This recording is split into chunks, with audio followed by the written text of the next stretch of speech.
Good evening and welcome to this select board meeting on May 20th. Please stand for the pledge of allegiance. I pledge Allegiance to the flag of the United States of America and to the republic for which it stands, one nation, under God, indivisible, with liberty and justice for all. Just a reminder to everyone that public comment is limited to 3 minutes. Please silence your cell phones. And we have a lot of items on the agenda tonight, so we're going to try and keep this meeting moving right along. Thank you very much. That down. All right, we're going to start with appointments this evening. John Obrey, would you like to come up from Trail Life? And so I was informed before the meeting, so you remember John was here a couple meetings ago talking about a project he did for the food pantry, which was very successful. And as a community member and concerned citizen, he had another idea that he wanted to pursue, that he's worked with some folks from the town and the school. So I'll turn the floor over to John. Sir, thank you. Good evening, ladies and gentlemen. Dan. You just get your microphone? Yes. It might not be on. Tracy. Get an extra. Oh, Yeah. There you go. I got you, sorry, I'll take one as well. Thank you, sir. Okay, good evening. Thank you again for the opportunity for letting me speak. So, as Mr. Connor said, yes, I'm not with Trail Life right now. This is, while I was doing my project over there for my Freedom Ward, I was taking an interest into doing this project. Started with the rec center, the retention wall over there had some graffiti on it, and I would like to paint it over. That kind of led over into my interest in painting up graffiti all over Barrington.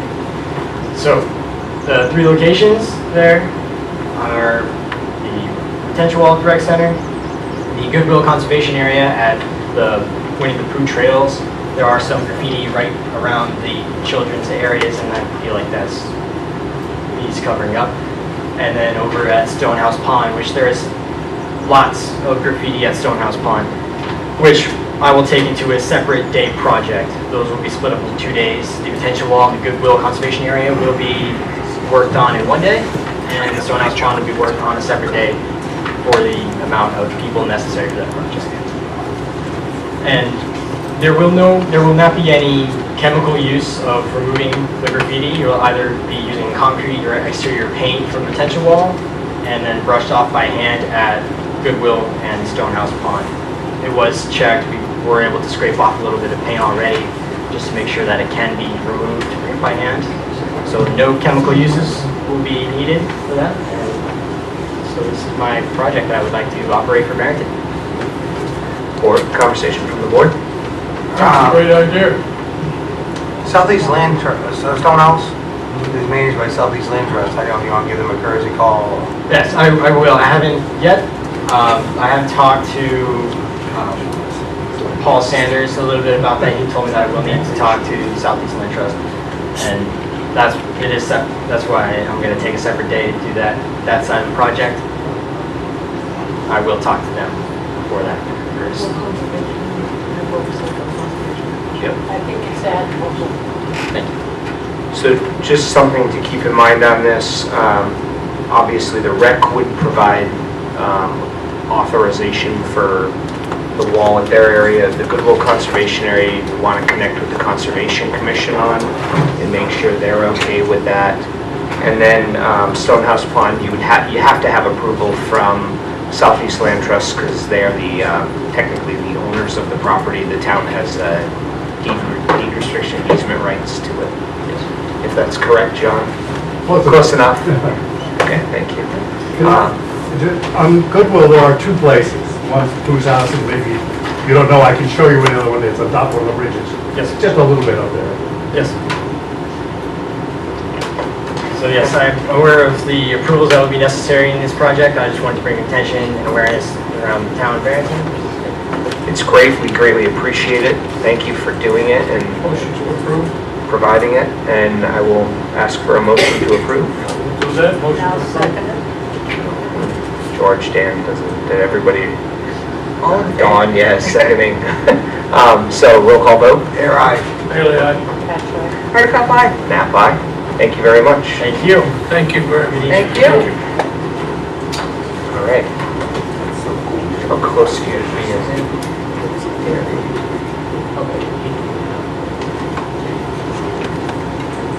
So, are we ready to go back to the proclamations? So, we have two proclamations. A national proclamation for Public Works and EMS proclamation as well.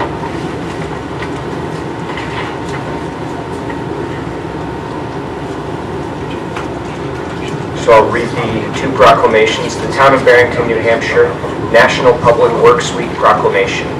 Whereas Public Works, infrastructure, facilities, and services are the vital importance or sustainable communities, to sustainable communities, and the health, safety, and well-being of the people of Barrington.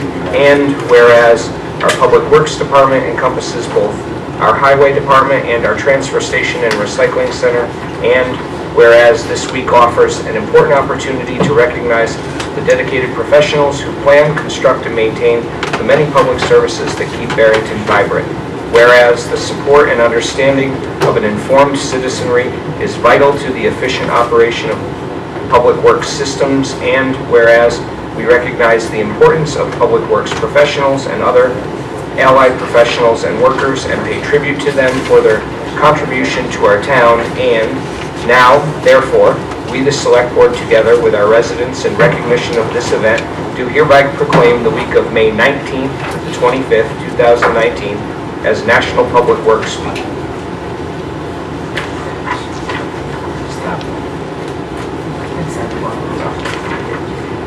And the second one is for Emergency Medical Services Week proclamation. Whereas Emergency Medical Services is a vital public service, and whereas the members of emergency medical services teams are ready to provide life-saving care to those in need 24 hours a day, 7 days a week, and whereas access to quality emergency care dramatically improves the survival and recovery rate of those who experience sudden illness or injury, and whereas Emergency Medical Services has grown to fill a gap by providing important out-of-hospital care, including preventative medicine, follow-up care, and access to telemedicine. And whereas the Emergency Medical Services Medical System Service consists of first responders, emergency medical technicians, paramedics, emergency medical dispatchers, firefighters, police officers, educators, administrators, pre-hospital nurses, emergency physicians, trained members of the public, and other out-of-hospital medical care providers. And whereas members of emergency medical services teams, whether care or volunteer, engage in thousands of hours of specialized training and continuing education to enhance their life-saving skills.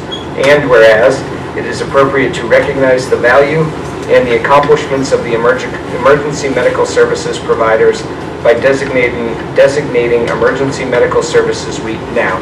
Therefore, I, Andrew Knapp, on behalf of the Select Board, in recognition of this event, do hereby proclaim the week of May 19th to the 25th, 2019 as Emergency Medical Services Week.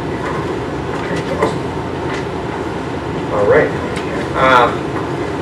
Moving on, now we have a public hearing on the issuance of a building permit at 106 Small Road, a private road for Mark and Kathy Lacassie and Patrick and Julie Lacassie, map 106, lot 0003. I put it on here, I'm going to have to ad lib. This hasn't come up yet. I want to refrain from taking part in this because my son is here for the people that own the place.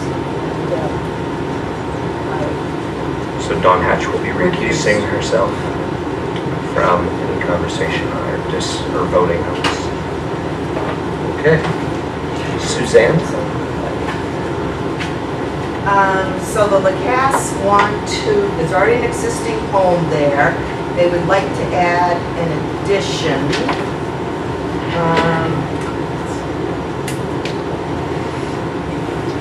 Dana Drake went out from the Highway Department and took a look at the road. There are several wet and rough spots and potholes. He recommends that after completion of the project that the road gets graded from the start of the dirt portion of Small Road to the end of the property line for the Lacasses. A load of gravel may be needed to the rough spots. He also recommends that if they haven't already joined the road association, that they join the association. Let's see. The planning board supports Mr. Drake's recommendation, and they expressed without objection that they know of no pending projects or conditions that would hinder the issuance of this building permit. And I think that's it. Dan? Suzanne, when you were talking a little bit, looking in the other direction, you wait for the mic. I don't know how it is on TV. Okay. Tracy? It's my understanding because it's an addition to the current property, it won't require a CO, correct? These will require a seal. Yes, it will. Okay. So we could have the grading done prior to the CO of the addition? CO issuance. Yeah. Is that correct? Yeah, typically, I think we did that the last meeting too, that came up about that pavement being at the end of that road. When it's time for CO, any driveway issues and stuff like that get addressed. Okay. Any other comment, George? Yes, I was present at the ZBA when that took place, and something that needs to be stressed here is that it's also for medical reasons, and that's the reason why they're building it. They are putting that addition away from the lake, so it's on the opposite side, so it doesn't affect the lake whatsoever. And they got a variance so they could be closer to the road. That's it's minimal thing. So it was really necessity, because the other part of the building is 2 floors, the bedroom's on the 2nd floor along with the bathroom, and so that's the reason why they're building this one. This will all be on 1 floor, and then they will the buildings will be abutted. So that's how it's going to be designed. And I find no reason why we shouldn't approve it. Any other conversation, comment? Dan? After the building inspector goes out there and sees everything done, could he forward information to the highway department so they have record of it too? Yeah, they would have to, because what we're saying is that in order for a CO to be issued, the road would have to, the highway department. Yeah, the issues with roads and driveways, highway looks at, and they respond back to me before I give the CO. I don't look at it, highway does. Does anyone have any questions for Mr. Hatch? I have a comment. Is Small World a private road? Yes. Does the town have a consistent policy on requiring new buildings on a private road to maintain the road? Is it consistent, every building permit? Because I can cite some, if you'd like, that haven't been required. Mr. Lacasse is more than willing, he contributes already to the maintenance of the road, so these aren't minor, but I'm just concerned about, there's been several occasions where it hasn't been a consistent policy of the town to require people to, on a private road, to do upgrades in getting their building permits. So I'm just wondering if we're going to do something like that, how you can require one and not require all. In the 4 years that I know I've sat here, 3.5 years or whatever it is now. If you'd like, I can get you some names. I'm just saying, in the entire time we've been here, that I've been here, I can tell you, it has always been a recommendation, or it's been brought before the board that it has been, that anything on a private road, that the road be graded afterward and any upgrading to the road be done if needed. And then they always make the recommendation to join the road association. Well, and with this individual, none of that is an issue. I'm more concerned representing, that, hardship on him to maintain the road when others don't give and stuff like that, or others have built and not had to do any of the follow-up. So what I'll do is I will, and I don't want to throw anybody under the bus, but I'll bring you some examples of inconsistencies in this, on how some people have spent $20,000 to upgrade a road, and on other cases, they didn't have to spend, they got their building permit without any conditions. Yeah, go ahead.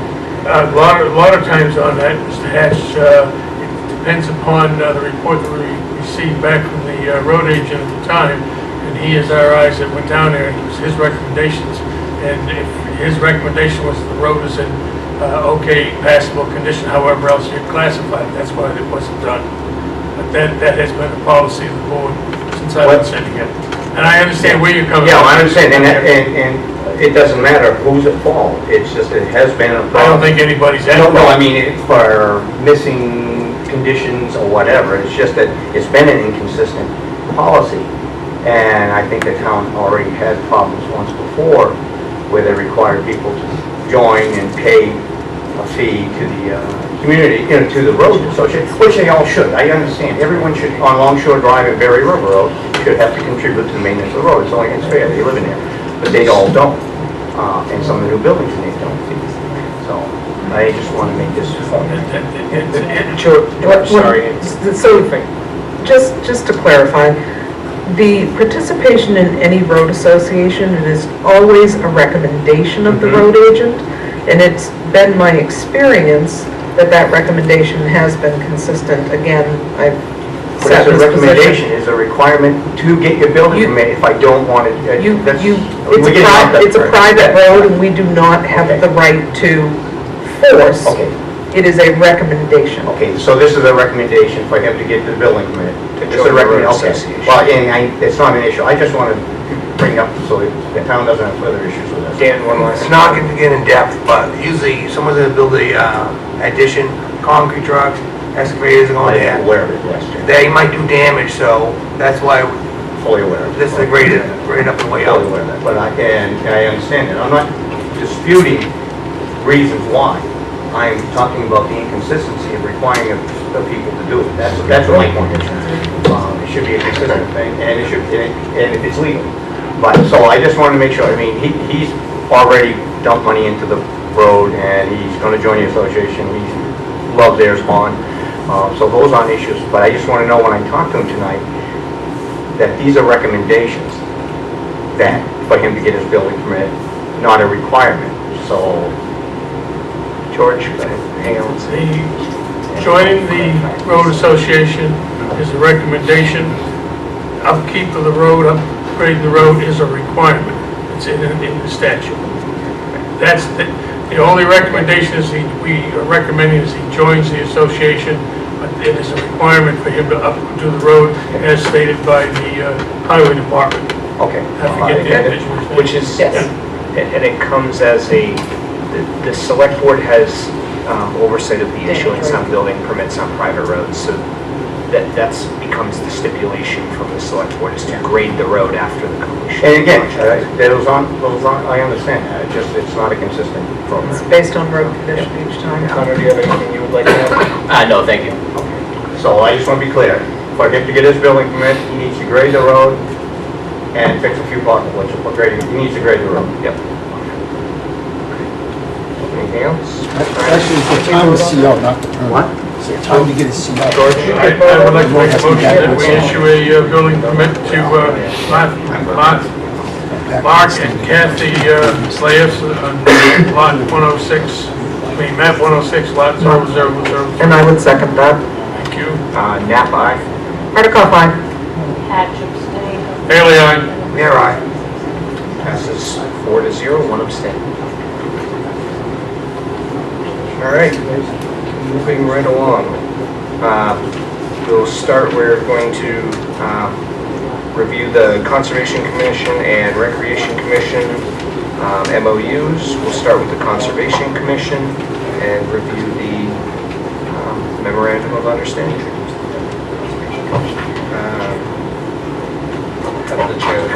Would the chair of the Conservation Commission please come on up?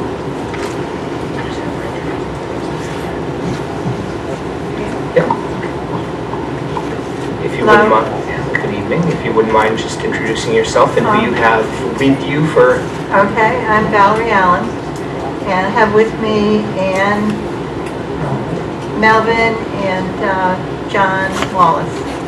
Charlie's here. Good evening. Charlie, I'm sorry, Charlie Biggs is here also. He sat in the row behind us, I forgot him. All right. So hopefully everyone has had a chance to review the MOU before this evening. Are there any general comments, conversation, feedback from the board? Go ahead, George. No, I'm just gonna tell you that section 4 should be a period, not a comma, that's all. Noted. Is there anything that the Conservation Commission would like to discuss around the MOU? It seems very equitable and fair with keeping everything, everybody knows what everybody else is doing, and hopefully it'll avoid the issue that we're all dealing with right now. All right. Motion to accept the memo of understanding. I will second that motion. Air I. Haley, aye. Hardikoff, aye. That's fine. All right.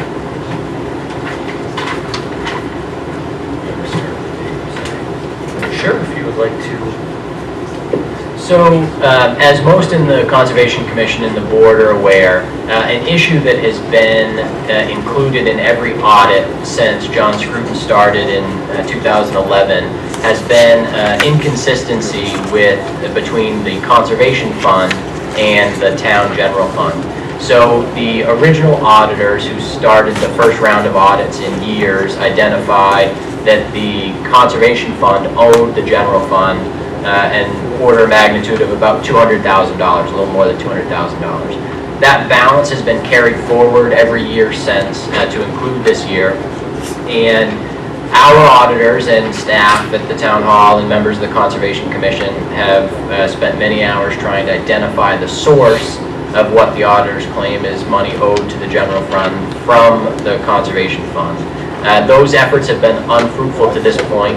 It's my intention to clear up that balance being carried forward at a meeting of the Conservation Commission and Select Board. I've prepared a recommendation. Right now, that balance is about $224,000. Currently, the town owes the Conservation Fund $86,000 from land use change tax from 2018. That brings the balance to $137,000. My recommendation is for the boards to agree and start January 1st with a zero balance. So that would be essentially agreeing that that $137,000 that auditors assert is owed to the general fund, to write that off as an inter-fund discrepancy and start January 1st, 2019 with a zero balance owed and move from there. That would leave the money that's in the conservation fund, and that would not transfer the $86,000 from land use change tax in 2018. That's my recommendation. I'm happy to answer questions. Does anyone have any questions for Connor? Questions for Connor? Oh, that's where we're starting. No, thank you. Okay. Tracy? If the board were to decide to simply split this 50-50, what would we see on the books for next year? So we've had a lot of conversations with our auditor about what would be acceptable, and as long as the Select Board and Conservation Commission agree to any path forward, we would account for it appropriately, and it would be, the balance wouldn't be carried forward starting with the 2019 audit. So as long as both boards agree, our auditor is comfortable with the decision. Okay. Dan? In the future, Question for Connor. right, in the future, there's less land to be accompanied, the current use tax is going to be available. So that's going to be taken account too at some point for the funding. We've done a very good job accounting for the fund since about 2011. And so we don't have any concerns from 2011 moving forward. This discrepancy identified in the first audit, we haven't been able to determine specifically what the source is. And we may pay a forensic auditor to look into it, and they might come to the same conclusion. So again, that's my intent, is to clear the records and start from a zero balance by an agreement of the two boards. All right, George, you had a comment? The only thing I was going to say says, Tracy stole my thunder on that, but I think that if we split it, it would be $68,000 and change a piece if we would split that in half. I think that would be not going along with what Selectman Hardikoff said, It so. would be $112,9.32 each. Right. 137. So I know what George is saying. What George is saying is we retain the 86 and then split the difference on the 137, which gets you to 68. So we'd be, in that case, we'd be keeping the port, what was already been accepted of land use change tax this year, and then splitting the difference down the middle on the balance of what's left. Which would make conservation responsible for how much overall? 68,000 which would roll into 2020, if I'm correct in that. Does that sound right to you? So the 68,000 would be half of what would be owed after the 86. If the town were to retain the 86 that's owed to conservation from 2018, that would leave the balance from the auditors at the 137, which if it were split would be the 68. $68,874.32. And the impact would be what to the Conservation Commission at the end of 2020? So if the board were to move forward, and obviously it would take the agreement of the Conservation Commission, but if the board were to move forward with that 68,000, the difference from the recommendation would be that would be a transfer of money. So then the town would take $68,000 from the Conservation Fund and credit the general fund as miscellaneous revenue. And that would leave a balance of what for the conservation? $0. No, so they have, and Valerie had asked this question leading up to this discussion, so they have committed funds from the Conservation Fund which hasn't been spent, and John Wallace and Valerie could certainly speak to that if you'd like. The balance of the fund is just shy of $300,000, but again, my estimation was about $175,000 of that is already committed.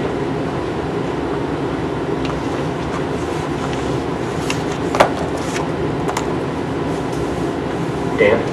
I believe it's around 290, roughly. And there's 200, on the higher side, there's 200,000 committed. Not etched in stone, but roughly 200,000.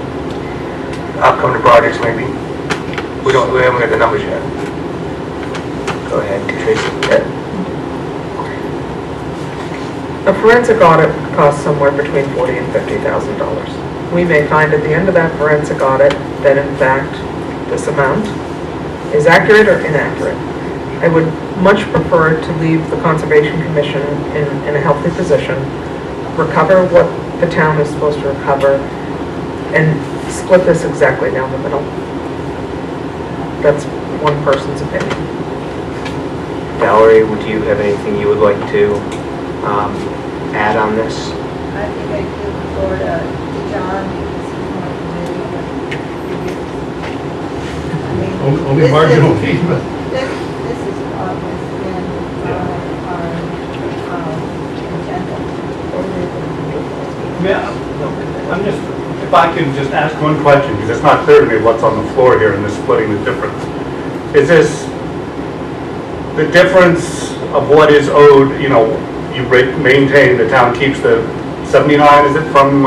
86. 86, that's from 2018 LUCT.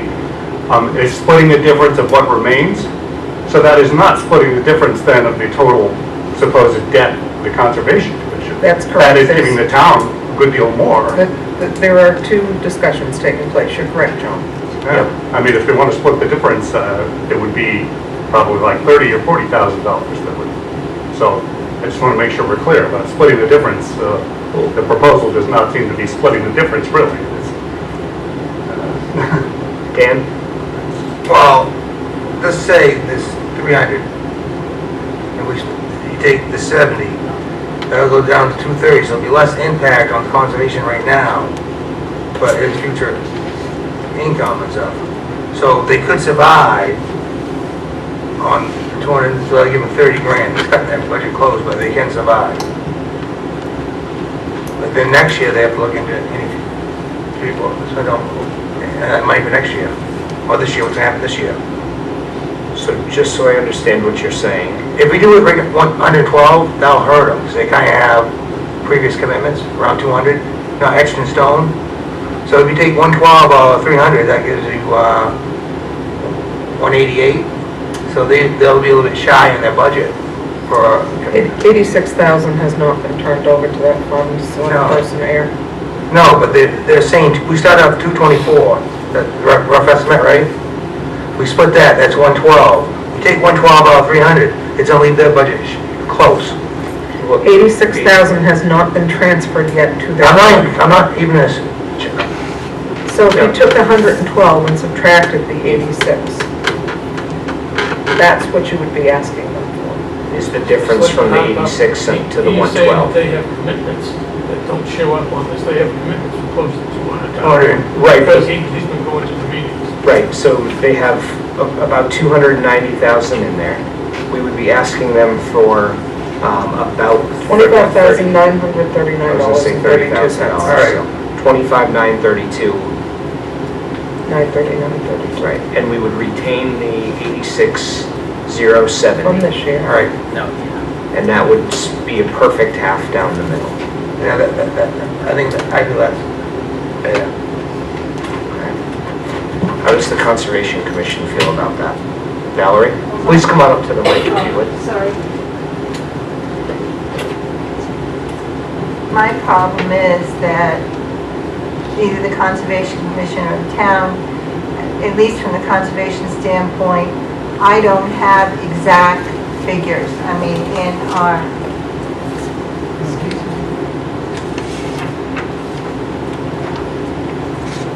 In the figures that we get for our treasurer's report, it shows that conservation has a 1018, which is nowhere near accurate. And then in the memorandum that I got from Connor, it says the general fund has $224,018.64. Personally, I would like to see a line item of exactly what money we have committed already, what we're supposed to have had in our budget, and what exactly is going to happen. Because when I first became chairman, I had a meeting with Connor and John Scruton, and there was a talk of, well, we owe the town $90,000, and the town owes us $80,000, and we were going to split the difference or whatever. And I'm not an accountant, I don't even balance my checkbook. If I've got enough money in my checkbook, I pay what I have to pay. So dealing with exact figures is a challenge.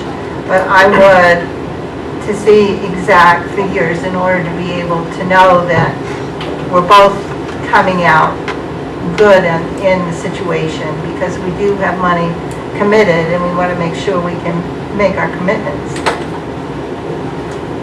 So there's 224,1864, which is the amount that is owed to the town through conservation that was identified as uncollected, or what's the right word for it here? Fumbling. You mean money that untransferred the town paid out of their money. Their fund instead of the Conservation Commission paying for something? And Money that was transferred over to the Conservation Commission fund that should not have been over to the Conservation. And to be clear, the whole purpose of this conversation is that we don't know. So that $224,000 is money that the original auditors identified. Okay. And we don't know the exact reason they determined that the Conservation Fund owed that to the town. And the hours that our current auditors and staff has spent trying to identify where the $224,000 came from was unfruitful. So the proposal to the board and the commission was to come to an agreement on that money, so we stopped carrying it forward. And so that $224,000 there are unknowns with that. We don't know for certain what the source was. well, I understand your proposal. What I'm not understanding is the additional suggestions. From what I understand so far, if I may, Andy, there's two proposals that the board is considering, and the bottom line for both proposals, one would be a transfer of money to the magnitude of $30,000 from the conservation fund to the general fund. That would be what John Wallace described as an even down the middle split. The other proposal is a transfer of about $68,000 from the conservation fund to the general fund, which would be splitting the difference after the town withheld the $86,000 from 2018. So the difference between the two is $30,000 or $68,000. The difference is $25,939.32 or $56,004.66. Dan? I personally, in my pea brain stuff, I feel 25,000 would have less impact on the conservation Agreed. and what they have committed, and then so they can still keep a balance in there. In case an emergency comes up, they have money available. Agreed. George? Has the money that you have set aside, has that been put out on POs or a bid come back or a letter going out for commitment with a vendor on the other end? Or is this just money that you're looking at to the projects that you'd like to do? It is, the bulk of that is for the expansion of the Goodwill Conservation Area, the Haley and those properties around there. The bar too. Excuse We figured the bar. The bar? No, bar's all taken care of. So the bulk of that commitment is towards the expansion of the Goodwill easement amendment, as it's being called these days. Excuse me, John, that's $175,000 going towards that? You know, I didn't review the figures before coming over here, but that sounds probably right. I don't know if there's anyone else. And that is an estimate from Southeast Land Trust, who have been, you know, mostly the project that's got over there. We've got a whole lot of grant money to pay for the bulk of what the entire project cost is. But that's what is assumed, and for what it's worth, Dwayne himself says he always tries to overestimate, so you don't get shocked by needing to get more, but... So let me just verify what you just said. There's a balance in the Conservation Commission. $175,000 is the estimate to expand Goodwill. However, there's grants pending on that money? No pending grants. So the money that is you in have sitting in that account for Conservation Commission, estimated at $300,000, there is $175,000 committed. That is probably correct. As I say, I did not review the figures, so I don't really remember offhand. It's not an absolute firm commitment, but I mean, you guys have agreed to the project, and the numbers have been put before this board in the past. So if what we're saying is accurate, and there's $300,000 and $175,000 is committed, that leaves you $125,000. If you paid the $25,939.32 out of that, you would be sitting at just under $100,000. Do you have, over the next year, any other projects pending that we would be impacting by asking you to pay that money? There is one project that Selk came to us about.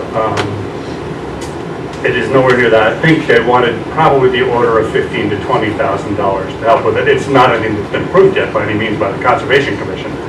I do know they do have some other potential projects in Barrington, on the back burner or simmering on the back burner, I guess. It could come to fruition in the next couple of years, but nothing concrete at this point. And if an estimated land use collection over the next year, so if you paid the $25,939.32, and then over the next year there was approximately $85,000 collected and turned back over, the impact would leave you in a decent position or not so decent position. I think that's what we're trying to get to. Decency is in the mind of the beholder, I guess. I cannot say what these other potential projects might cost. I mean, it would depend very much on what grant money could be achieved and so on and so forth. So it's hard to say. Yeah, I see. But also that $85,000 coming in, I presume you're talking about what would be say the 2019 land use change tax. That's a very unknown quantity. I mean, I have no idea. So I think our goal is to settle this in the most appropriate way possible without paying $40,000 or $50,000 for a forensic audit, at the same time restoring to the town what is probably appropriate and not having a negative impact on the Conservation Commission. One other, just if I may point out, just one other thing related to the Conservation Fund, although it's never been as closely monitored as I would have liked. Many years ago, we set aside a portion of the Conservation Fund, which we called a stewardship fund, with the idea that that would be used. The main idea was that if a conservation easement is ever challenged in court, this will give money towards a possible legal defense. I mean, I would guess, you know, when we take on a conservation easement, we have asked for a donation to that fund, and it has come over the years, and we approve from the fund for previous conservation easements that happened prior to that policy going into effect. There was the ballpark of $40,000 come into it. I imagine interest has probably increased that somewhat. That's the ballpark of what we call the stewardship fund. However, it is part of the conservation fund. It is not formally a separate fund or anything. I often wish it could be, but It's not earmarked. it seems that they cannot make that happen in a way. Okay. I mean, So, do we have a motion? Although I have one comment. Comments, too, Quickly. Mr. Chairman. Basically, rough conversation in the meetings up, we have 2 parking areas coming up. Goodwill and Bar. We had rough figures for that. And that's why I feel that this would be I personally, I'm not speaking for myself, I think the 25 grand is the best scenario. It won't affect the future rocks come up that much. George? Thank you, Mr. Chairman. Mr. Chairman, according to the recommendations, it is for the Conservation Commission to keep the $86,070, and we divide up the $137,948.64, which comes to half of that. George, I think you're misreading that recommendation. That's not what the recommendation is. The recommendation is that the town retains the $86,070 and that we would write off the $137,000. That was the recommendation from the town administrator. We're making a recommendation as a board to split that down the middle for a total of $9.32, leaving a balance to be paid from the Conservation Commission of $25,939.32. So is there a motion for that? I would make that motion, yes. Dan's willing to second the motion. Nap aye. Hardikoff, aye. I'll abstain. Air aye. Okay. Would the Conservation Commission like to make a motion on that? How does the Conservation Commission want to vote? Do you agree with this decision? Because we have to come to an agreement. I would say we'd have to come to a Conservation Commission meeting before we can. There's a quorum present. Right, and then plus, the advisory, They haven't declared a meeting.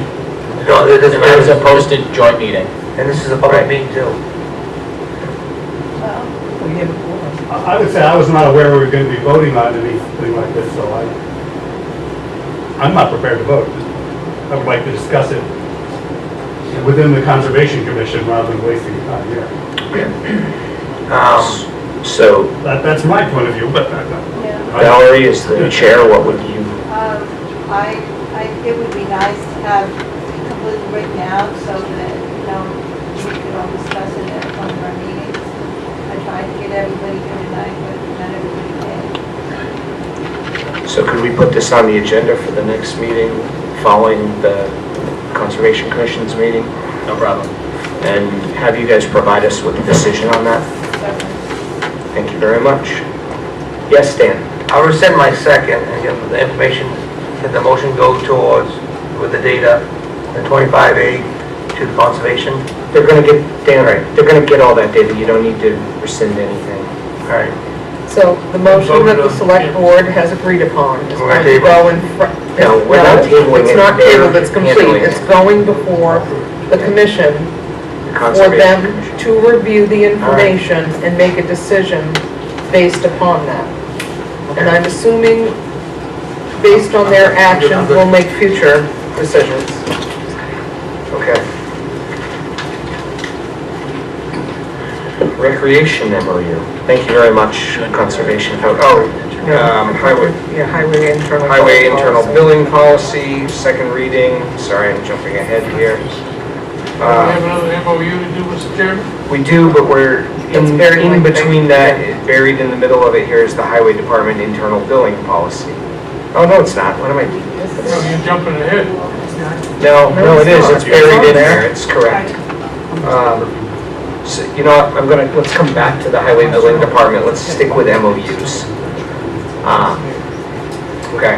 Part of the MOU for the Recreation Department would have to do with their understanding of us approving the Highway Department, which is why it's there before The billing. the Rec MOU. So if we're going to agree to that, it impacts them because their Okay. MOU basically states they will abide by. Valid point. Okay, thank you. Then I will back this bus up. Thank you, sir.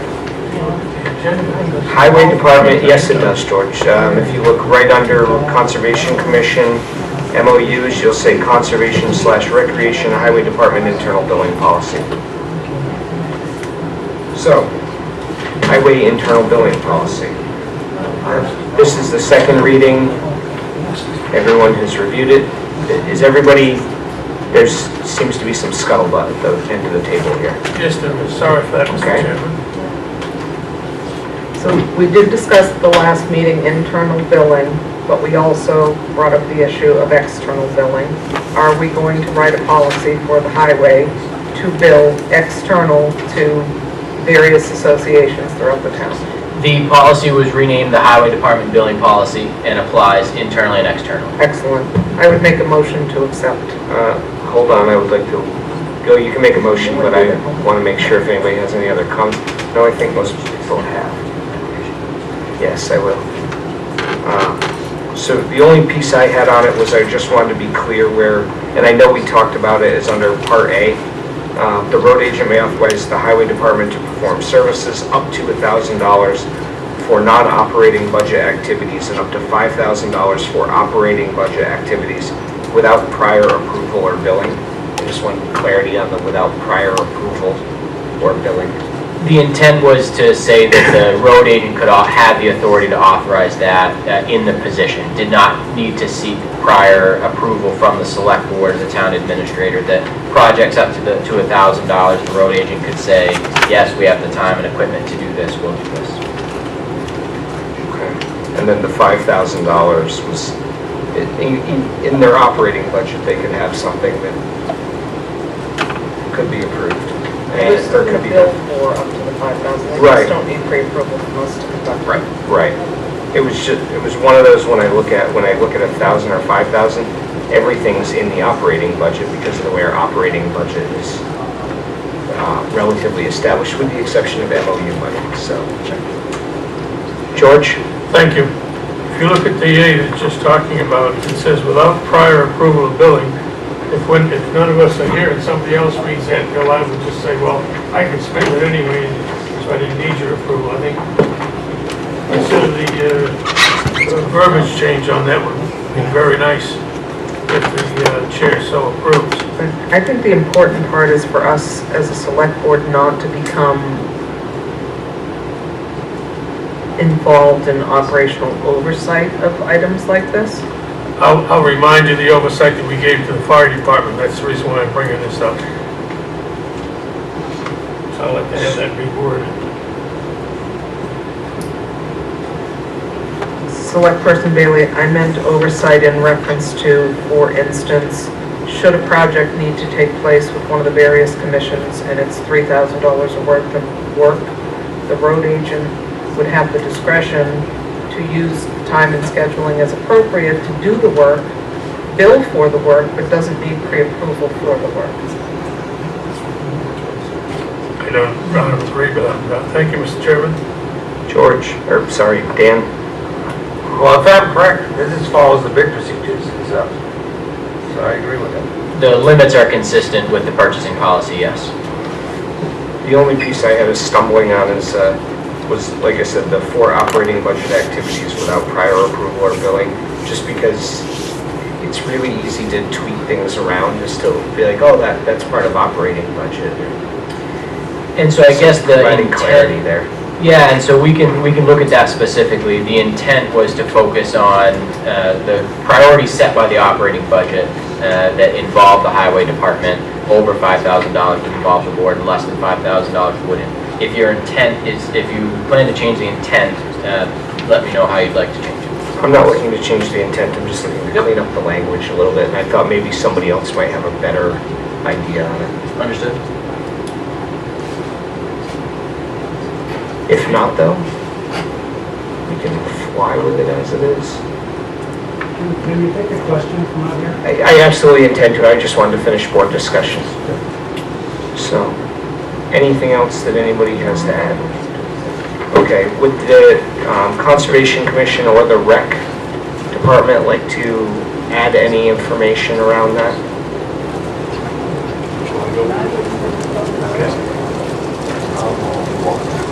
Yeah, well, one thing, would this policy become effective immediately, or would it be starting in 2020? No, it would be effective immediately. Effective immediately, because, for example, I mean, minor things like we've asked the road agent to put up our turtle crossing signs, which they've done regularly for years.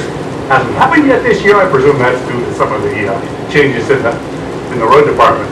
But I mean, if we're going to have to start paying, I don't know what it's going to be, something for that, or for opening and closing gates, which they do for us, because they have the keys, we don't. You know, it's something we would want to budget for and have come out of our regular operating budget. We don't have to go run into conservation fund every time we need to, whatever it might charge for someone on the road crew to go open the gate for us or something like that. Well, we don't think it would probably take $1,000 to put up turtle signs or open gates. I have no idea what the build cost would be. Yeah, so the road agent would have the right to just take that on and go do it. Okay, and we'll right to take it on, but wouldn't he then bill us for it? I thought that was the way. The step is set at $1,000, so work under $1,000 wouldn't be billed. So for the small projects that the highway department does, for the different operating budget and outside groups, that would continue. The intent was to capture the big projects that the highway department performed, to make sure that there was a policy in place to cover the billing for those projects. All right, so it would still just come out the normal road group budget, things under $1,000. Thank you, that satisfies me. Rick, do you have anything you want to add? Tara?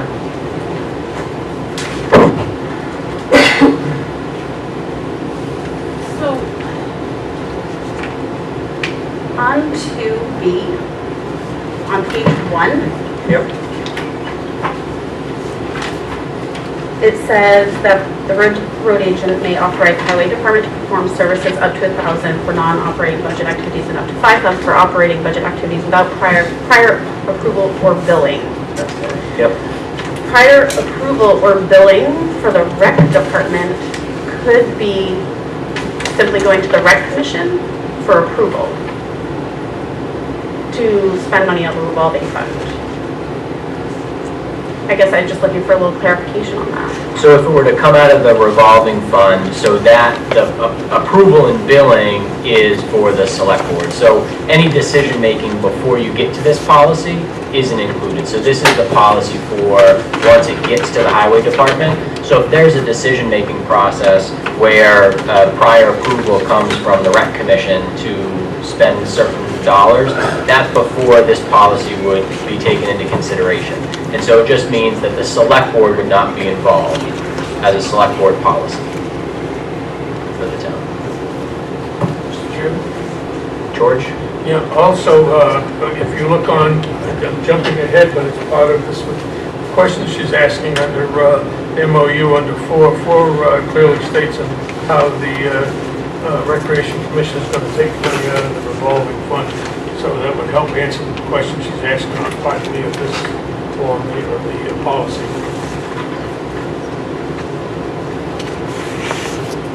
Sorry, can you? Okay. Under the MOU, item 4 says expenditures for the revolving fund will require approval for the Recreation Commission. And it says that the money will come out of there and will be paid to the town finance office. So that was in lieu and in conjunction with section B on the policy, as this was talked about. That's the way I read it. Right, so I don't see any effect actually. So That's exactly if right. it's Thank you very much. up to 5,000, it will be brought to the select board. If it is under 5,000, you'll make an internal decision with your own commission. You'll agree to pay it to the highway department. The highway department is expected to bill you for it. So it's not necessarily that the rec commission is asking to expend the funds. You, as a board, want to approve Work from the highway department department. in excess of $5,000 worth of work. I just wanted to make sure Yes. I was clear on that and my Yes. board was clear on that. Okay, thank you.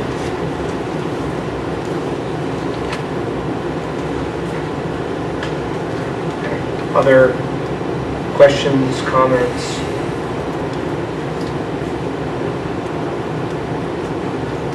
Okay, Tracy has made a motion to approve the highway department billing policy. George is seconding that motion. Thank you. Roll call vote, starting on the other end of the table. Bailey, aye. Hardikoff, aye. Nap aye. All right, recreation MOU. Would you like to come on up to have a conversation? Tara, would you like to be the representative? I'd appreciate just any changes that have taken place between the last MOU and now. For the sake of time. Okay. The rec commission did not recommend any changes to the current MOU. Does the board have any recommended changes or anything that they'd like to comment on? Okay, I'd like to make a motion to accept the Recreation Department MOU. I'll second that motion. You start on the other side, please. Stand by. Hardikoff, aye. Bailey, aye. Air aye. I'd just like to point out that we're 3 for 1 starting on this side tonight. All right. Recreation Department, new programmer position. Do you want to talk about that as well as the KAP, before and after school care?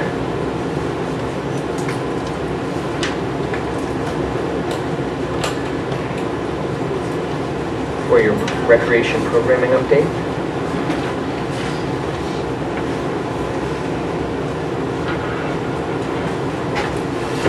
Alright, so I'm sure most of you guys know Jessica Tennis. She's our Assistant Recreation Director.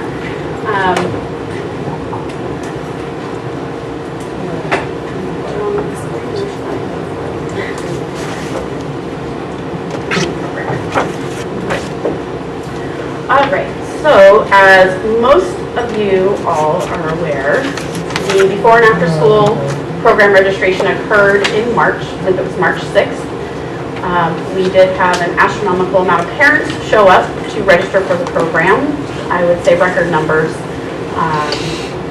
We filled up in record time. I believe we had, how many registered that? 9 o'clock, we were full of over 100 spots.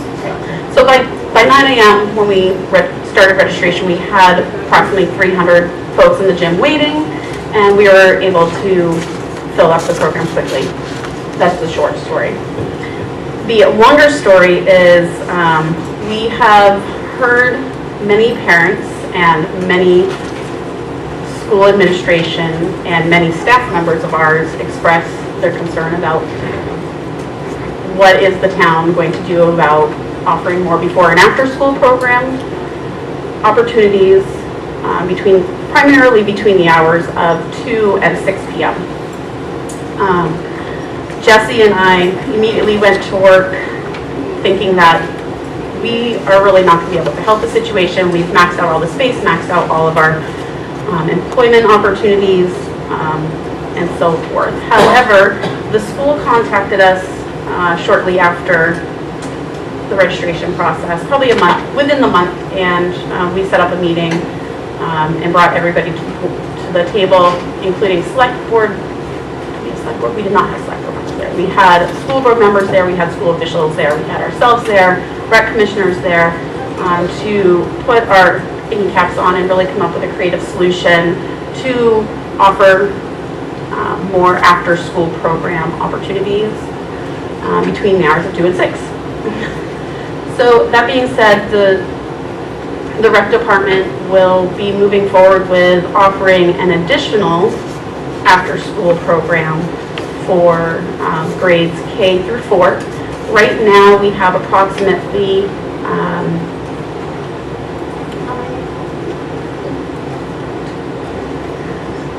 Jessie will kindly explain this for us. She has a much better handle on this than I do, these numbers.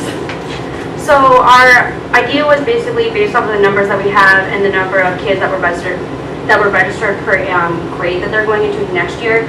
We were able to create a program here at the ECLC building that will be designated for just kindergarten and first graders only. Currently, we take our kindergartners and we bus them from here over to the elementary school. We're actually just going to flip that process, and we're going to be sending the first graders over here and having a separate program. Based off of the kids that are currently registered for the program, without any waitlist numbers, that would be about 54 current participants. So we have 54 K and first grade registered for that program next year. We're going to be pulling them and having them here at this program. Then there are 10 children that are in first grade and kindergarten that will be added to that program. So this program will start out with 64 K through first grade kids only. We will then eventually go into our wait list for the K through, or the second through fourth graders, and that would take care of, I'd say, about 90 to 95% of our wait list that we currently have. There's a few more people that won't be able to attend the morning care portion of it, but the whole PM portion of our wait list will actually be taken care of, and it will actually open up. At the time, it was about 15 spots that were going to be available in MAP. We've had quite a few families add onto the wait list in the last couple of weeks, so that number isn't necessarily concrete. But by unveiling this program, we would be, again, taking care of our wait list, which is about 64 to 68 people long currently. And yeah, we have the facility, we have the space, so it's really just manpower to make it happen, and we're ready for it. So that being said, we're still going to be offering the program over at the elementary school, which is before and after school for second grade through fourth grade. We will still have the middle school program held over at the middle school, and then we will offer the kindergarten through first grade program here. Obviously, there's some staffing that we need to solidify. We have spoken to our 2 site supervisors, current site supervisors, as well as an additional senior staff person in regards to changing, kind of shifting their jobs, or maybe taking, maybe moving the elementary site supervisor to the kindergarten location, or just making some changes. And they seem very receptive and very open to it. The individual we talked to about taking on the new role, brand new role. She's worked for us for about a year or so, and it has been phenomenal, and she has been very receptive to the idea. So we're looking forward to this fall. We will be unrolling this very quickly. However, there is one piece of information that we wanted to speak to you about, we being myself and Jessie, but also the rec commission as well. Seeing we're adding another ginormous before and after school program, we are hoping to make some slight changes within the office. I will obviously stay as director. Jessie will stay as the assistant director. As you know, we're still hiring an administrative assistant, and Ryan will still be our weekend and evening supervisor. But what we'd like to do is implement a full-time program coordinator and change the assistant recreation director's roles slightly. Obviously, the program coordinator would have a whole new job description, and the rec commission has agreed and supported financially to fund that position out of the revolving fund fully. So that would be salary and benefits every year. So, that being said, the Rec Commission at our last meeting on, I believe it was the 26th or 29th of April, did motion and agree to that proposal. And we're just here to let you know and receive any comments so that we can think on those as we start to move forward with that. I would just like to say thank you and great job solving the community's need. You're welcome. It really wasn't just us two. The school was phenomenal. Terry Leatherman, Mary Maxfield, all the school administration, Dan, he was amazing. The bus company. The bus company. Awesome. It was really one big group effort. It's not just the rec department. Without everybody working on this together, it would have never happened. Without the little shove that they gave us as well. Hold on, Tracy. Hold on. Dan's first. That's, when you filled up so quickly the last time, my phone rang off the hook. Because you posted at a different time, and you started taking people earlier. But it'd be more transparent. If you have 100 people, spaces open, there's 300 people in line. You said 11 o'clock, you already figured in that time, and my feeling. So, a lot of people felt something was transparent. So I could speak to that. It is very transparent. Our first advertisement that has been sent out always is through Constant Contact, which is our newsletter. It has always been very clear that we take 100 participants in the program. 100, I believe it was 100 this year. And it's also in the registration packet, and every phone call that we accept or every email that we've accepted from any community member, it has always been very clear, this program fills up early, you will want to get here early. So it's not that I disagree with you, but I guess maybe... All I'm trying to say is, you posted it so it's 10 o'clock, or whatever, you started at 9 o'clock. So you could have waited to 10 o'clock. You're absolutely right. I could have waited till 10 o'clock. There was approximately 200 people waiting in the town gym, and I only had 100 spots to offer at 9 a.m. So to make parents wait a full hour more, have another 100 parents come into the gym, it was just not an appropriate, it was not appropriate for me to do. I think we're getting right on. Yep. Okay, we're going down a rabbit hole, but thank you for that, Tracy. I had one quick question for the rec director. Is this a trial program? Are you implementing it long-term? Based off of the projected numbers that we've got from the school and off of everything that we've seen, we don't anticipate this being an issue. Our biggest concern, to be honest with you, is just making sure that everything is running as smoothly as possible with kids kind of going from location to location. Staffing is going to be a big thing. So our message to the community is that we're looking to do this as a year trial, but we don't see any huge hurdles that are stopping us from making this prolonged, a consistent program over the years. Yeah. Obviously, there are some minor hiccups that may come up, but we don't anticipate any of those. George, oh, sorry. I was just saying, Dan Lewis fully supports that as well. Yeah. Great. Yeah. George? I have a question. Tara, do you have any preference for Barrington residents? Or is it just anybody that comes and signs up can have their child in your program? As far as the initial registration? No, as far as being accepted in the program, is there any preference given to Barrington residents versus people who live outside of Barrington? This program specifically we don't tailor to a non-resident during the before and after school programs. Those are just Barrington residents who are attending the Barrington school. Thank you for both answers, and thank you for doing it that way. Thank you. Any other program updates, or is that all? I'm sure I'll have some, Andy. It's okay. Moving right along, you want to hop right into the Green Play presentation? Are you ready? And while they're getting set up, I just want to specifically recognize Jesse and Tara. Tara was being humble. They worked very hard to implement this program. Did a lot of footwork, both with on the political side with the school and rec commission and school board. So they're being humble. They did a lot of work, and I know that this will be received well in the community. Absolutely. Thank you again. Just to keep this moving, we'll dedicate 15 minutes for green play and half an hour. Andy? Okay, Hey,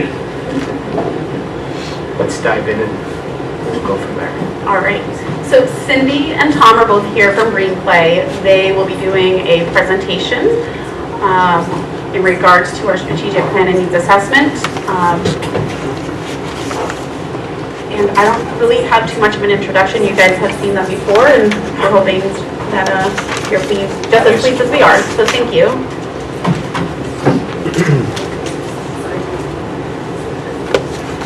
One better than the other. The other one's better? Is that okay? go the other way. We'll go with that. Okay, we'll get started. We'll try to go quickly. Thank you for giving us the time. We are here to report on our progress with the strategic plan that we've done for the town. My name is Tom Deal. I'm with Green Play. I live in Virginia. Our company's out of Colorado. And I'm Cindy Heath, and I'm assisting Tom, and I live over in the Lebanon, New Hampshire area. And we have some other team members who just don't come to the finals. So, and we'll give this to the town to post on their website. You can look at it, and I believe you also have a report that this is a brief summary. Great, thank you. So this is where we are in our process. We're at the final step. We're reporting on our draft and our final plan and giving you our recommendations. Those were all the steps that we've gone through. We've been here before. We started with a presentation after step 1. We had a presentation after step 2. So, the last time we were here, we did discuss the demographics a little bit, but it's always good to be reminded that the population, as we've learned in Barrington, is aging ever so slowly, but it's aging. And that's in line with the trends that we're seeing in New Hampshire across the state. So that aligns with some of the findings that we had in the community input phase of our work, which people were requesting more adult programs, more multi-generational programs. So that aligns well with that, as well as information that came through in the actual survey that we conducted. There was information from the citizens that more adult programming and special events were needed. So that kind of aligns with this aging population trend.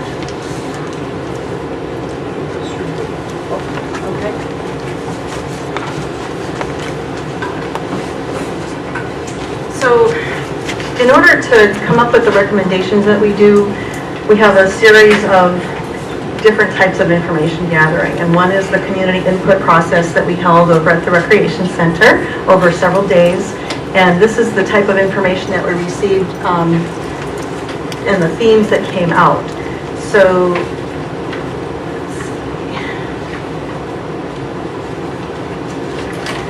and again, these are significant because we pull all the information together and try to get these themes, and that helps drive the recommendations. So first of all, water-based recreation opportunities was an interesting theme that emerged, and I think you can understand why that was something that occurred, because there are no public facilities that are owned by the town in Barrington, but there is a lot of water. So that's one of the things that came up. Community events and activities. We did get some feedback about more special events, more community gathering events, community gathering places for people to get together because people want to engage with each other.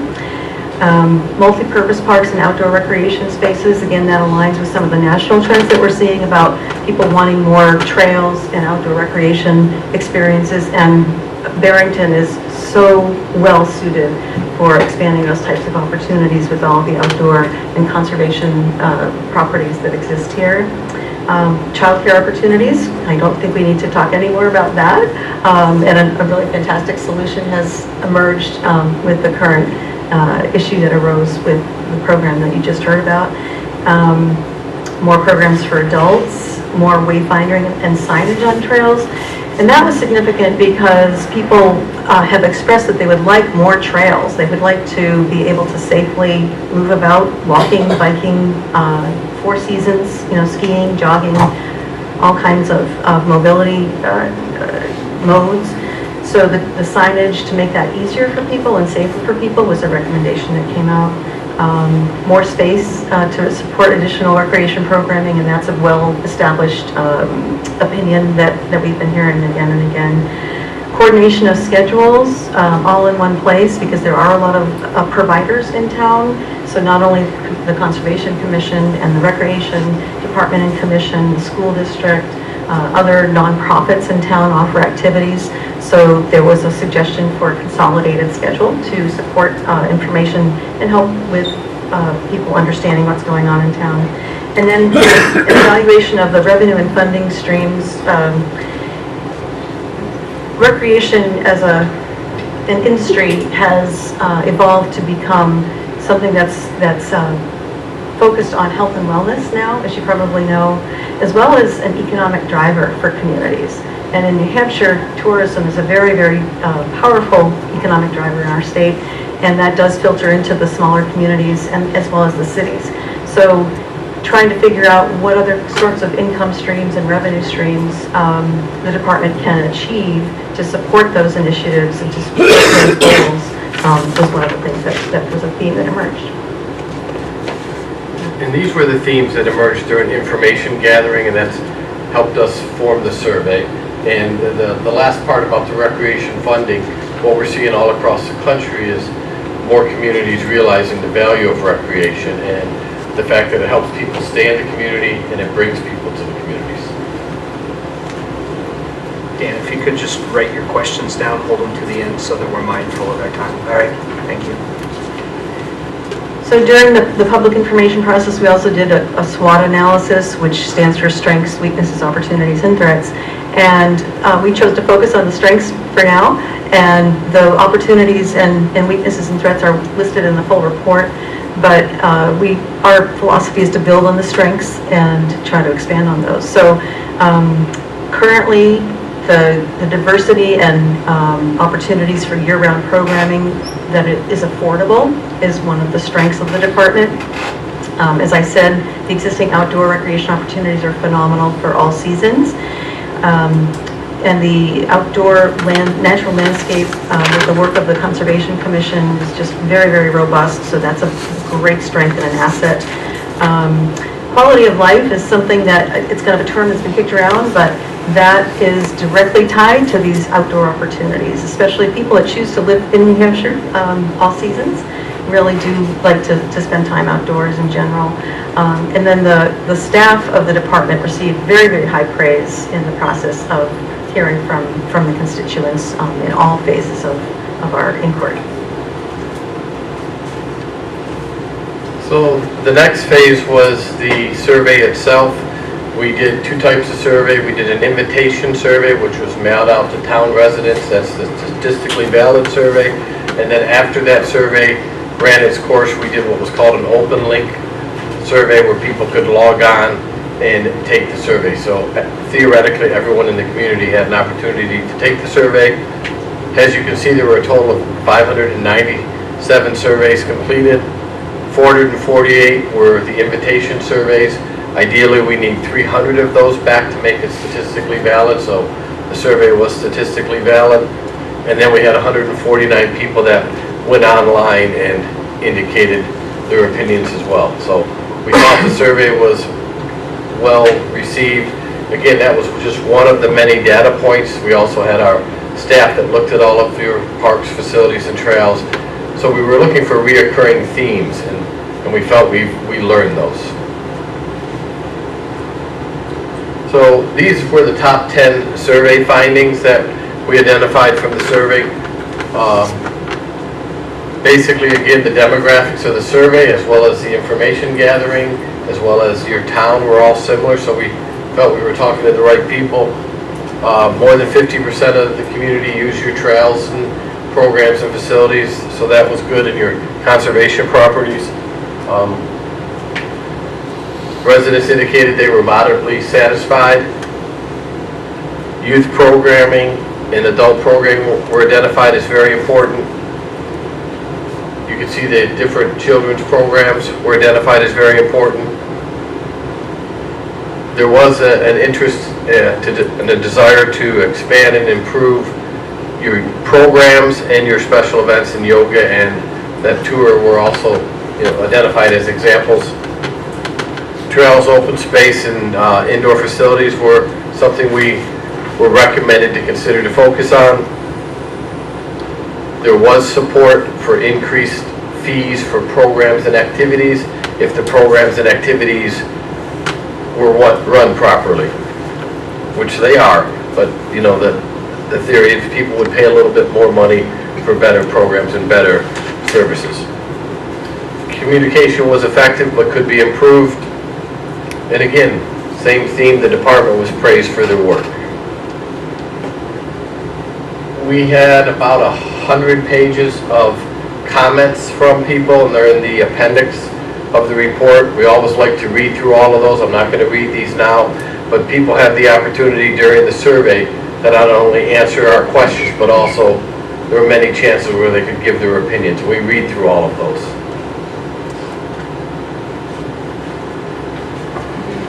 So because some of us are visual, this is a word cloud, which is a program that draws out the types of words that are more frequently seen in the surveys and comments. So this represents, the larger the word gets, the more frequently it was recommended, or it was just mentioned. So it's just a different way to show what's important to people in the comment section of the work that we did. So the programs, the town, use, active use, rec, and more, which we thought was significant.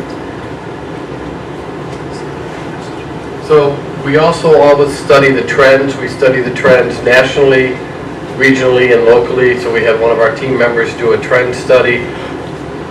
On the left are the outdoor recreation activities, and on the right are the adult fitness trends. And what we heard in your survey kind of match up with what people had asked for. Walking was one of the biggest activities for fitness. That shows the importance of your trails and the need to make sure the trails are maintained and you have as much connectivity as possible.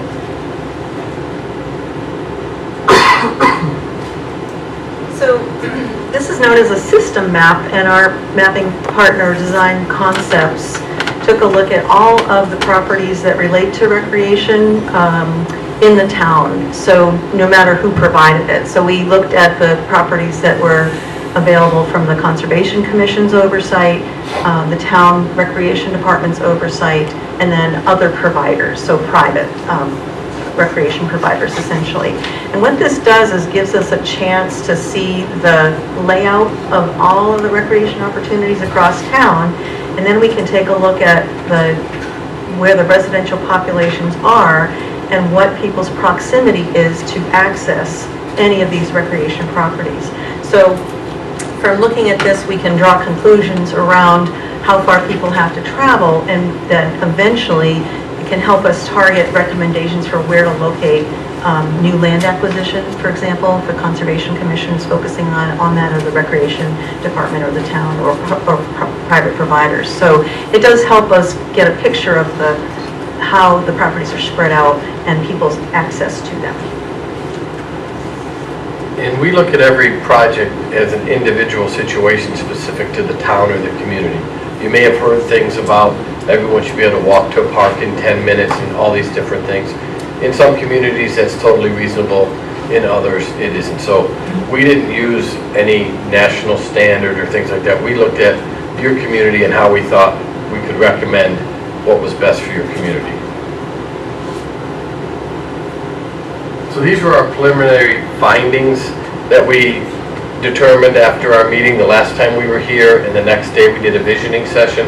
So these were the different themes that came up. You'll see a lot of them were similar to what we learned in information gathering and what we learned in the survey.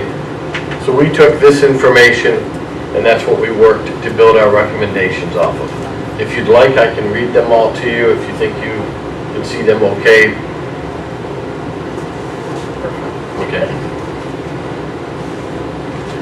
So now probably the most important part of it all, our recommendations and action plan. So we came up with 4 key issues, and we made recommendations for each one of them. The first key issue was to improve organizational capacity. You'll see that we have 4 recommendations there, and what we've done is for each of those recommendations, we have action steps that were detailed. This was the way we were asked to put this together, and then also in the report, there's a table that shows you more information about how it might impact you from a capital expense, how it might impact you from a staffing expense, and our recommendation of whether it's something you should do short-term, which is the next 1 to 3 years, medium-term, next 5 to 7 years, or longer-term. So you can see we have each one of the recommendations are right here, and those are the action steps.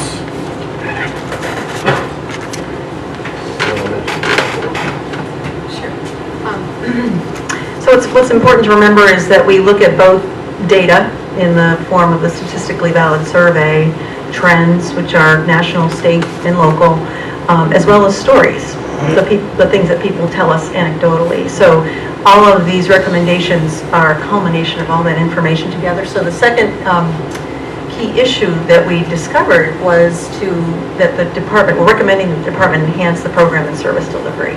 And enhancement means anything from more programs, refining the programs that you have, developing partnerships like you just saw to resolve people's demand for programs. And again, the age group balance, so that theme of more adult programs did continue to emerge, as well as multi-generational programs. And then cross-promotion and collaboration are just always successful. Sometimes it takes a while to build the partnerships and to build the trust that you need to make those things work. But there are good relationships that already exist among the different providers here in town. So that is not going to be a huge step to try to accomplish. So these action steps are related to being able to accomplish them fairly efficiently and effectively. So you can see, we've done the same thing here. We've just listed each one of the recommendations and the action steps. Another key issue was to improve facilities and amenities. And you can see we have 3 recommendations here. And we felt that the recommendations that we're giving you are implementable and realistic. You know, there are, along with what Cindy just said regarding programming and so forth, we're not recommending that you go and do every program yourself. We're recommending that you partner with people. You know, we're recommending, whatever we're recommending from a facility standpoint, be reasonable and well thought out.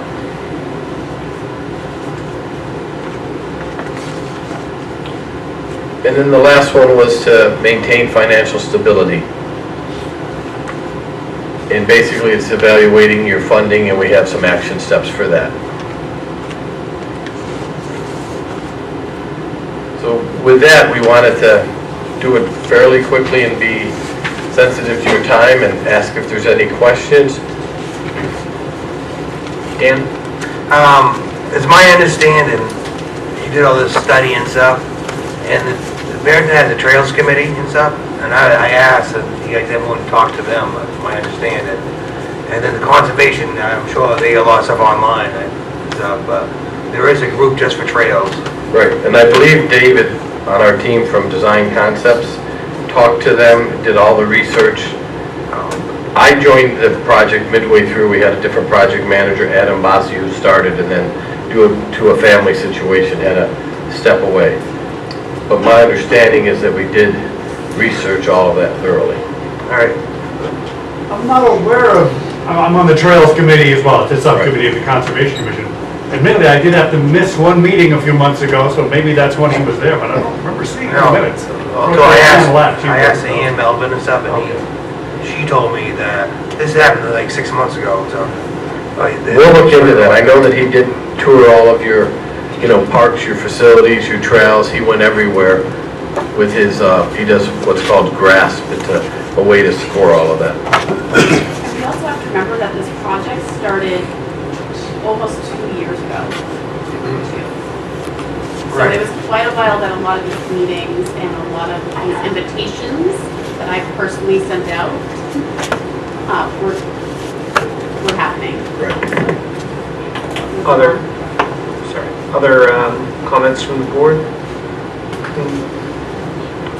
Great presentation, thank you for the information. Connor, I think would like to add something. So I just wanted to say I had a chance to review the main points of the strategic plan that you prepared, and I've been in Barrington since August, and I think the work that you've done has really identified the same things that I've heard being newer to town. And I think that this will be a great tool for the Recreation Commission and for the Select Board to set priorities for the Recreation Department. I know this is something that Tara's been anxious to have as a tool moving forward, and I think it will be a really productive tool. And I would anticipate that the board and the community will continue to hear a lot about the product that this group has put together in recommendations during the budget cycle and going to the voters in future years for projects. And so I think this will have a really lasting effect, a positive effect in Barrington. And like I said, I found the key points to be consistent with what the residents are asking for. Thank you, and I just wanted to mention, I apologize that it did take 2 years, but, one of the things we do believe in is clients for life, so, we're going to give this report to Tara, and when Tara says she's ready to have it finalized, we'll finalize it, but then we're here, whether it's us or someone from Green Play, as you're implementing this, it happens in all our communities, they'll reach out to us in 3 years and say, we're finally getting to this step, and now we don't quite remember or understand, and we're there to help you. Okay? Just to piggyback on what Connor said, I think it's a great way to show that we're really trying to knit the fabric of all the different items and departments together and not work as silos, and make sure that we are truly a unified front, because it benefits everybody across all fronts. Thank you. Thank you.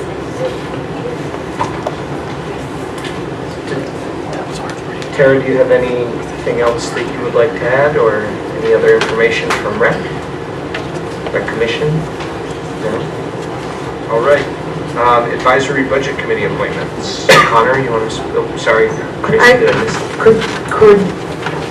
Could the Rec Commission speak on what they see their next steps are using this report? Maybe just for a minute. Could you speak as to what you see the Rec Commission's steps are going forward with the report?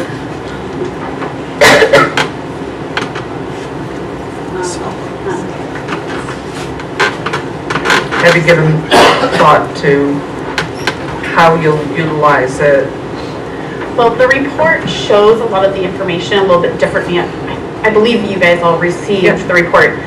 You know that the report shows the information a little bit differently, so the action plans, they're a little bit more detailed. There's some finance information in there that will give the Rec Commission an idea of how to earmark the revolving fund within the Building Blocks program. So I think that's one of the first things that, now this is just me speaking, I haven't talked to the Rec Commission directly about this, but that's what I feel should happen first. So will you keep it as like a living document where as you're meeting as a Rec Commission, it's there and it's available, and you'll use it almost like a strategic plan would be for a nonprofit? Yes, that's the purpose. Okay, great.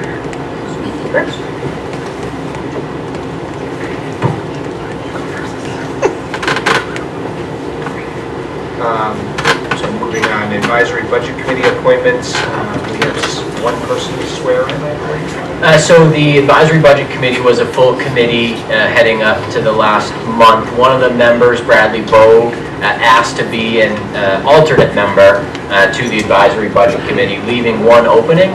Fortunately for the town, there were two residents interested in joining the Advisory Budget Committee, and there weren't at that time any alternate members. So before the board, I have three members seeking appointment. Bradley Bogue as an alternate for 3 years. Dannon Manschreck also as an alternate for 1 year. And John Morris, a full member, taking the seat of Bradley Bogue for 3 years. So I believe Dannon is here if you'd like to be sworn in at the meeting, but we'd need a vote from the board for those 3 appointments. So moved. Second. Here I. Bailey, aye. Hatch, aye. Hardikoff, aye. Snap aye. All right, you want to swear. So if you want to come up, the chair can swear you in, save you a trip to the town hall later. town hall. Well, you can still come visit us. Thank you for volunteering. So if you would, I, Dan Mantrek, do solemnly and sincerely swear and affirm that I will faithfully and impartially discharge faithfully and impartially discharge and perform all the duties incumbent upon me as an advisory budget committee alternate member in Barrington, New Hampshire for 1 year, according to the best of my abilities, agreeable to the rules and regulations of this Constitution and the laws of the state of New Hampshire. So help me God. This I do under the pains and penalties of perjury. Penalties, whatever. All right, very good. Congratulations. Thank you. Yes. Yep. And I'll let the community know, Mr. Mantrek is a retired family physician, and previously in Elliott, Maine, he served on the budget committee and as a school board member. So he'll definitely be a positive addition to the advisory budget committee. Because we have you up here, yeah. And actually, the board will all sign in here where it says appointed by.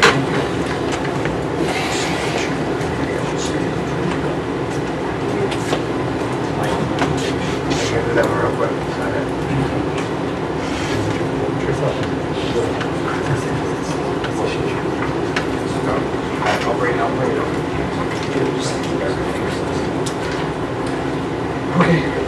We'll sign those. Yep, that's perfect.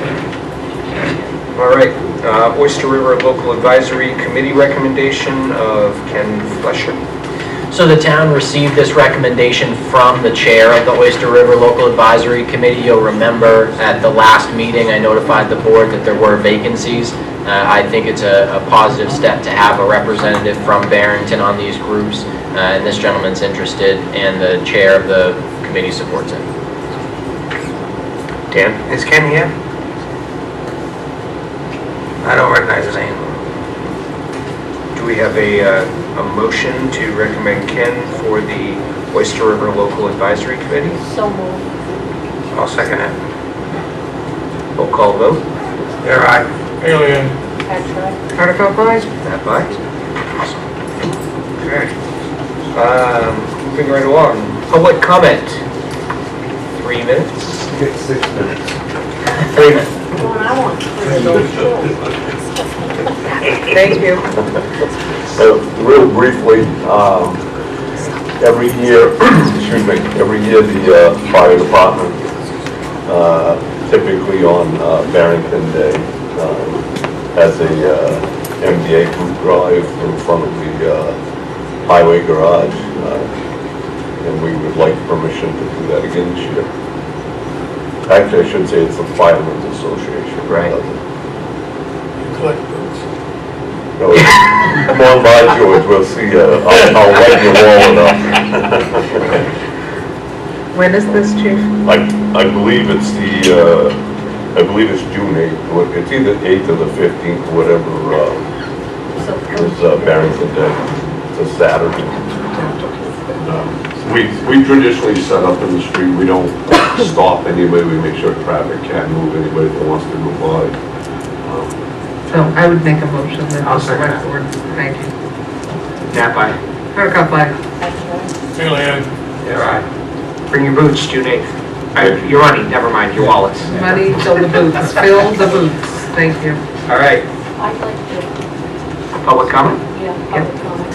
I just am quite pleased, and I know they're totally separate from us, but to read in the paper that Barrington is named the best elementary school in New Hampshire, I think it's a good thing for the selectmen to recognize and make sure that it's. Absolutely. It just seemed to me that it was really quite a thing. Summersworth and Barrington were the only two, so, well, that's kind of. Yeah. They worked very hard as a school to put together their packet and their information. I'm sure many of us have friends that are teachers and in administration of the schools, I agree with you, Don. It's quite a honor. Any other public comments? If I may, it's John Wallace from now Mary Hill Road. Just a couple of weeks ago, I don't know if the word got out about this, one of the Conservation Commission members noticed this around dusk before, running on 125, she saw lights on Satwasser, on the, near the parking area there that's on Route 125. She went and had a look, was unable to identify it, but there was apparently a Jeep or some sort of vehicle in there. It was actually trying to push over the gate that separates the power line from the rest of the property. Coming from the inside, actually, it was already inside the property. I have been out there to see it. Yes, indeed, the gate didn't destroy it, fortunately, but it has been bent over and loosened up quite a bit at its base. At the time, I know I was busy at a choir rehearsal, so I wasn't able to respond immediately. I asked her to notify the police once I had a chance to respond. Oh, she said she did, and I have mentioned it to Mr. Walker at some point that this happened, and has anything come of it? I'm just wondering if anyone knows anything about it and what actions may have been taken and so on and so forth. I'm not specifically familiar with the situation, but I can certainly look into it and let you and the Conservation Commission know what I find out. Yeah, okay. It may be, just on a related matter, I did again communicate it to Rick that they may have been getting in, we don't know that, at least at the time I understand the gates on Tibbetts Road has still not been locked. And I have requested a couple times again, I know that things are in a bit of state of flux over there in the road department, but conceivably they got in that way, really don't know. But there definitely are tracks running through several of the trails in there, going through some of the wetlands, making a bit of a mess. You're welcome to copy any concerns or recommendations to the town hall, and we can make sure that those projects are seen through. Okay, thanks, I'll do that in the future. Okay. Dan?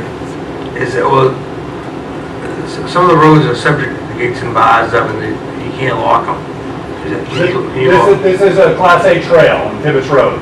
It can be locked. Has been during the summer months for many years. John, that was locked. Oh, was it? Okay, was it? Okay, I hadn't been over to check it, so yeah. So moving on from there, any other public comments? Good evening. Good evening. I actually am here for two separate reasons. I'm not sure, I'll defer to Mr. MacGyver. Should I bring up the trustees' thoughts on the police officers now, or would you like me to wait until? No, I think the future meeting when we bring the bids forward would be most appropriate. Okay, all right, so that was the harder one, this is the easier one. I'm here for the Stars and Stripes for Barrington, and I, every year, need to get from Eversource a form to them from the town asking for permission to put the flags up along Route 9 for the season. We do it from Memorial Day through Veterans Day. The last year, we actually took the flags down off the utility poles on Labor Day, or right after Labor Day, and we left the ones up on the cemetery through Veterans Day, just to, in the area of trying to preserve as many of the parts as we can. As we know, as it gets heavier into the fall, we tend to get more extreme weather and we see a lot more damage. So I think we, being me, plan to do the same thing this year, take the utility pole flags down after Labor Day, but keep the ones on the cemetery up for the Veterans Day ceremony. So I just need really a selectman, maybe Mr. Bailey, would mind just signing his name here so I can send this into Eversource and then they can approve. Oh, I don't think it has to be the chair, but go ahead. I'll sign it. As long as the board is in the group. Consensus, yes. It's customary to have the chair do that. Would you like to, George, since you are the veteran of the board? That's true. It wasn't called the old man, that's good, thank you. I make a motion for George or the chair to sign it. I'll second the motion for George to sign it. Would you speak just a little bit to where people can donate for the Stars and Stripes program? I typically have a table at voting day. They can stop by there on any town or national election. And then I also have people send checks to the town hall. They can put it in care of my name, Stephanie Dimke, or Suzanne McNeil's name. So either place is fine. Mailing to the town hall, that can be done at any time. So any donations are really appreciated, of any amount. It's $75 for the full flag and $25 for just the actual cloth flag, correct? Yes, yes. The majority of the cost is actually in the pole and the strapping and everything else. And those two get really damaged, so. Thank you. Thank you.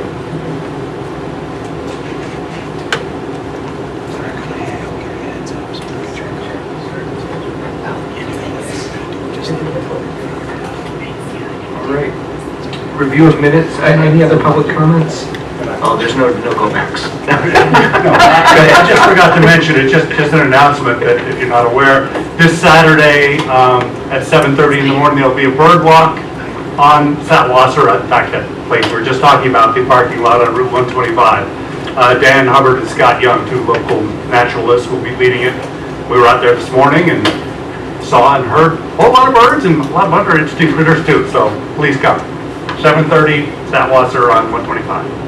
Thank you. Meeting minutes. Review of meeting minutes. Any comments? And make a motion to accept. Yeah, I didn't have any corrections, so. I just want to comment saying thankful for the page numbers. All right.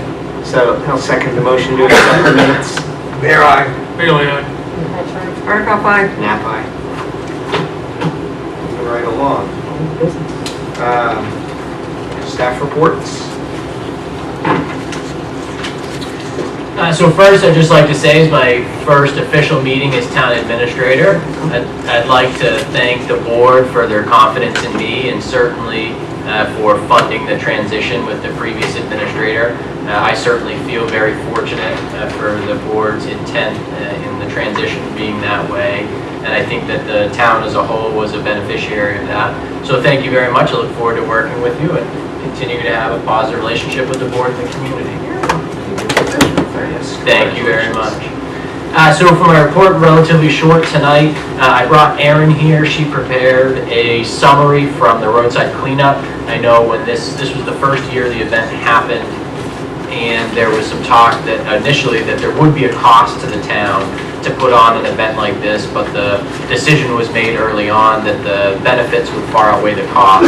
So to have a bookend to that, I'll have Erin step up to the podium and just highlight the report that she put together, letting the board know what the cost was to the town and some of the benefits of involvement from the community. I'll just read off one of them that I wrote. It'll be easier. So on April 20th of this year, approximately 99 residents tackled the issue of roadside trash. They braved the rain to take part in the soon-to-be annual event with your vote. We handed out about 350 New Hampshire The Beautiful bags. They were certain bags that we used to, be separate from the transfer station, and we got containers to keep it all separate and contained, no pun intended. And in return, we collected over a ton of trash from the sides of the road in Barrington. And what a difference that has made. Hopefully everybody really noticed the hard work that went into that. That's 2,000 pounds of cans, bottles, coffee cups, cardboard, and miscellaneous trash that is no longer an eyesore on our town roads. To put it in perspective, that weight is the equivalent to a small car or a white Rhino. Not included in this weight totals are 3 TVs, 9 tires, and miscellaneous metal. It was a bike, a dishwasher rack, some weird stuff that people just decided to throw on the side of the road, which were all recycled properly. I'm shocked and disappointed at the amount of trash that was removed from our roads in a matter of hours. I'm confident if the weather was better and it wasn't a holiday weekend, we would have had a better showing. This event is important to keeping community involvement. What better feeling can one have than the feeling of knowing that you are making a difference in the aesthetics of your community, the health of your environment, and a sense of pride in your community that you're volunteering your time and energy. I hope that you will consider making this a yearly event. I believe that we will have more involvement and will increase public awareness of the importance of protecting our environment and its natural resources. So I broke down everything that we had, purchased for the event. We did do a hot dog lunch, which included chips, soda, and we had planned for 150 volunteers. So we did have some extras, which I noted on here that all the hot dog rolls went to the food pantry, and we froze some hot dogs to keep at the highway department. So, do you want me to just read the whole total, or? Yeah, I think just the total. Okay, so all in all, we had the hot dogs donated by Peter Cook. I did get seedlings for the first 100 volunteers for this year, and that was kind of I think a one-time thing that we'll probably do, so that expense won't be in the next events. One of the biggest charges obviously was to get the container. In that we did have two, and I rotated it over because we did not use one whole container, and that just went over to the transfer station side, and they were able to use it for normal stuff. So again, the rubber gloves were donated by the Firemen's Association. The New Hampshire Beautiful bags were through no cost to the NRA. And then obviously I included the cost of what it would be to dispose of the tires and the TVs. So it's a total of $515.42, which, in the grand scheme of things. And obviously in next year, events, we can plug it more, maybe get donations to be able to do that. But I know, one of the continual costs will be the container and the disposal. Excuse me. I would also personally like to thank all the volunteers who took the time to help with this event. We are incredibly fortunate to have residents as dedicated as they were. I mean, some of these volunteers worked through the pouring rain to do this. So it was pretty cool to see. I do have pictures that I will forward over. I didn't get as many as I would like to. Unfortunately, I was really sick for the event, so I didn't get to do a whole lot. But I would also like to give a big thank you to Suzanne McNeil, Lynn Murphy, and Connor. They really helped make the event possible by being there and being able to be my voice, because I really didn't have one that day, and just for your support and being there. So save the date, April 25th, 2020, rain or shine. Great job, thank you very much. Thank you. So next, I included the flyer in the packet. I wanted to notify the board and the community that the transfer station will be closed on July 4th in observance of the Independence Day holiday. We will be open, 3 days a week by then, and we don't anticipate any schedule changes to make up for the day of being closed. I wanted to make sure that the board and community were aware ahead of time, and that flyer is posted at the transfer station, and we have it posted in the town hall. Lastly, paving schedule. I told the board I'd keep you posted on R&D's work in the town of Barrington. So they've done their first round of work and have left town, and will be back to resume paving projects later in the season. And as you know, the highway department is working on replacing the culverts, doing the ditch work, and preparing the roads to be paved for the balance of the work to be done in Barrington. And everything else, the information I have is under regular business. Second. Dan? Do we get more of a notification when they're coming back? Are they, when you have an idea, whenever they're more up? I'll let you know as information comes available, absolutely. Tracy? This select person would like to ask that when you move to the old business section of the agenda, that you work your way backwards from D to A. Okay. If that meets with everyone else's approval. I don't understand. She would like to start at the bottom and go up the list.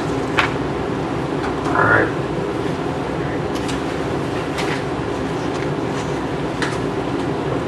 Courtney Neal?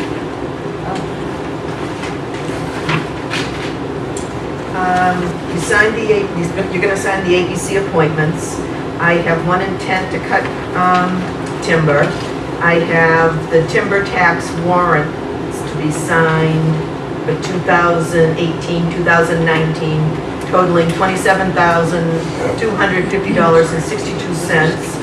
Vendor manifest dated May 15th and payroll manifest dated May 12th. Alrighty. So old business, fire department officer per diem wages. So the board had asked that the HR task force working on preparing the compensation study review interim wages for the officers for the newly created per diem positions.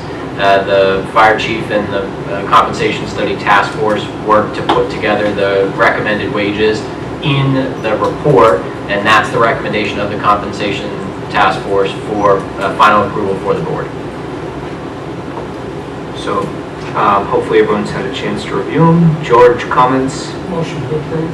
Second. I was going to second, so that's fine. Any other comments? Nap aye? Hardikoff, aye. Hatch eye. Bailey, aye. Air aye. Very good. Financial policy review, investment and deposit, second reading. Any other commentary or feedback on it? I had no other changes. I was good with it, I didn't have any changes. Anybody else? Make a motion to accept the investment policy. I will second that motion. Air aye. Bailey, aye. Hatch eye. Hardikoff, aye. Nap aye. Job description review, highway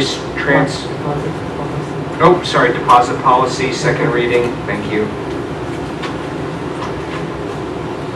I'll make a motion to accept it. I would second that. Air aye. Bailey, aye. Hatch eye. Hardikoff, aye. Nap aye. Thank you for making the changes. Absolutely. That brings us to job description review, highway transfer station support assistant. So I adjusted the job description reflecting the changes approved by the board at the last meeting. The board had requested additional information regarding grading, so I prepared a memo dated May 14th with information on the grades, and attached to that was the 2019 wage scale. And I'd be happy to answer any questions that the board may have.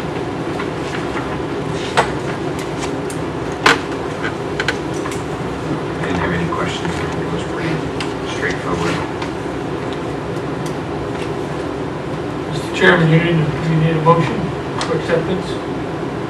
If everyone's okay with it, then sure. Absolutely. I'll make a motion to accept the Highway Transfer Station Administration Assistant. Support assistant. I will second that motion. And the support assistant job description, same, both of them. Nap aye. I think it also needs to read with the change in the grading. Did we say that? So I did not, the board didn't ask for a recommendation for a grade change. The board, from my perspective, the board reviewing this position as a grade 12 recognized that it was off grade from administrative assistants. My other observation was that in changing the job from an administrative assistant to a support assistant, the board recognized that the essential position functions for this job description were more than most administrative assistants. The information I provided to the board listed that we have 2 employees in town that are on a grade 12. I also included the grade scale for grade 12. We have 12 employees that are on a grade 14, including most administrative assistant level positions. And then I noted that we don't have any employees on a grade 16, and I added the wage range for all 3 of those grades. So, and it was my understanding when we reviewed it that we discussed moving it to the grade 14 until the compensation study in its entirety is completed. I thought we had agreed to leave it until we completed the compensation study. Okay. I may be wrong on that, I just, for some reason, I think I'd have to go back through and watch the meeting minutes, but I think that we talked about the change to support assistant and moving it to a level 14 as other assistants were graded. Did you list that in the meeting minutes, Suzanne? Let's see. My recollection was that no vote was made. From my perspective, what I anticipated is that based on the information that I provided for the grading, that any change the board would make would be tonight. Okay. It seemed that the conversation at the last meeting indicated that there was a need for change, but I also know that, the board hasn't voted to make a decision based on what. So Chairperson Knapp, did you want to keep the acceptance of the position description separate from any discussion on the grading? Yes. Okay. I would. I'll withdraw my motion, so you can do that. Let's get the job description right and approved and authorized, and then we'll talk about compensation and grading after that. Very good. Okay, so do I have a motion to accept the job description as amended? Yes. I will second that motion then. Here I. Bailey, aye. Hardikoff, aye?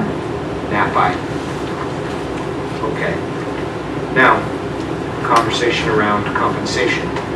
Connor, do you have anything you would like to add beyond what you've already added? No, so same thing. I support what I said in the memo and happy to answer questions, and I have the resources to discuss where other positions are graded in town if there's questions. So there was a difference in starting range grade 12 and starting range for grade 14 of $1.67 per hour. I would make the recommendation that the position be moved to the same level as at least the administrative assistants, and then it goes before the compensation contractor that's hired to do the full compensation review, to review the essential position functions and assign it to a category, or at least recommend an assignment to a category. Second. Hold on. Was that a motion? Yes. Okay, so you're seconding. Dan, comments, or were you seconding this one? Okay. Here I. Bailey, aye. Hardikoff, aye, if you were looking for a vote, Chairperson. Nap aye. Am I to assume that those changes would take effect immediately? Yes. Thank you. Immediately or at the start of the next pay period? What is the start of the next pay period? Actually, so there's a weekly cycle for the town. It is weekly. It would be next week is when it would go into effect. That's appropriate. Payroll started next week. Understood? Yes, sir. Thank you. All right. Sale of town properties. There were some recommendations from the Town Lands Committee. We want to start with those recommendations and the feedback you folks have, and then we'll talk through that. Brian Lindsay, the chair of the Town Lands Committee, is here to speak to that.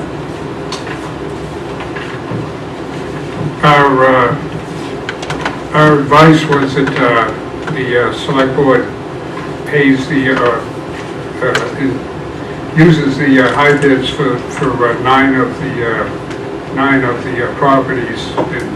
That was map 102 lot 19, map 102 lot 53 plots 1 and 2, map 102 lot 68, map 103 lot 4, map 103 lots 8 and 9, map 103 lot 0049, map 103 lot 0052, map 104 lot 86, and map 261 lot 16. But we felt there were four lots out of the 13 that maybe should be awarded yet, and have a look at possibly getting what we think may be a more preferable ownership of the lot, or the chance to make some more money on the payments on some of the lots. The thing is those four lots only total to $1,400. Can you tell us, sir, the lots that you are not recommending, just so I can see them on my... Yeah, map 101, lot 18. Yeah. Map 102, lot 45. Mm-hmm. Map 102, lot 51. Yep. And map 102, lot 9. You're recommending those not... Yeah, it's in the pamphlet handout. No, I know, I read it. I'm just looking at my notes from last time and starring those, thank you. Three of those lots, I think would be, two of them I know would be impossible to put a structure, a structure on. I mean, they're, like I said, one of them's, in my estimation, at least 80% wetlands.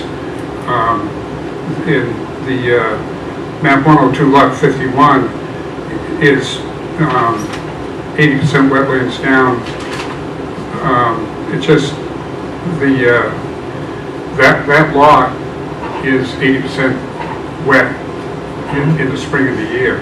But the road, the Berry River Road, is at a low point in that area, and not just at that lot, but the ones adjacent to it too, but a lot, I think it would be beneficial to the association there to have, a lot of the water now runs through that lot and goes to the river, but if they're going to do any upgrading of their road or something, that would be an area where they could make sure that the water stays in that area and goes and uses that part of the property. So the benefit really would be to the association. I don't know if they probably wouldn't want to pay much more than what the bid is on it, but it just, I don't see how the person who's going to bid it would be giving it back to the town after a period of time. The same with the other ones. I think there's an opportunity there, and it's probably happened in the past, where we're not even getting the money, the payments, the bid payment isn't even paying for what the lax and taxes is on some of these.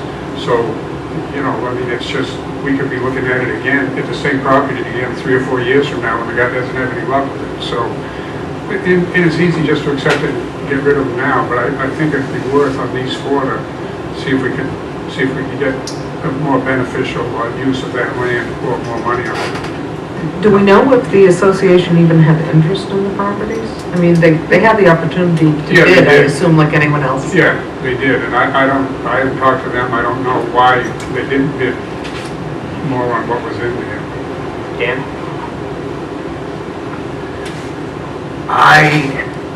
This town can't do bids right and everything. There should have been a minimum set on stuff after the fact. In the past, I have bid on this town, and I should have been awarded and did and stuff. And what is the sense of putting out the bid? And not making up petitions after the fact. And change your mind after the fact. This should be all done beforehand and stuff. George? Thank you very much. What I have here, first of all, the number 1 lot was lot 101-18. That lot was bid for $563. The assessed value the town has on it is $5,700, and it brings in a tax of $141.25. Item number 2 was bid for $400. The current assessed value of that is $24,300, and that brings in $602.15 a year on property tax. The third item was bid at for $127. The assessed value of the lot is $5,900 with a tax of $146.20. And the fourth item was bid for $327. The proposed property, the assessed value was $21,800, and it has a tax of $540.20. The youngest one of all of these here was finalized in 2012, and we've gone all these years without the tax money on it, and if we think we're going to assume and get the money back out of it, we're not going to do it. But if these people are willing to take the property over, they still have to go by the same regulations and qualifications as everybody else is when it comes time for a lot of record. But in the meantime, we stand the opportunity to put it back on the tax rolls and collect, even though it is not very much money, but at least we still have something coming in. And that's my recommendation, Mr. Chairman. I agree with that thought process, but the thing is why not just postpone for, you could still, every one of those persons could get that, but he's going to have to wait 2 weeks or 10 days or whatever you decide would be an appropriate time to look at another option. Tracy? So my concern would be 3 of those 4 lots would be assigned to the same bidder. And I have no idea who that bidder is. I mean, I know the name, but I have no idea who the human is. I think it would be an inappropriate precedent to accept all of the others and not accept those as well. Yeah, I think he was one of the, he was a bidder on one, I think he got one of the other bids on the 9. I'm not sure, but I thought. He did. Yep.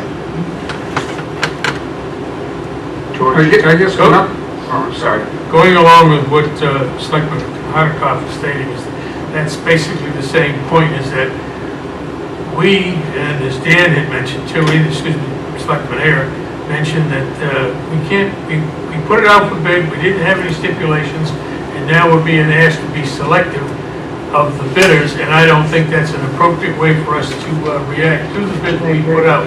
I think the person who bid it, they get the property, they pay the 10%, they pay the remaining part. If they don't pay the remaining part, then they don't take the piece of property up. But at least now we put it back in tax rolls, and if they don't pay it, we do the same thing we did way back in the early 2000s. Took it away, and that was it. I feel like the association was given the same chance as any other bidder to bid on the property should they decide to do so.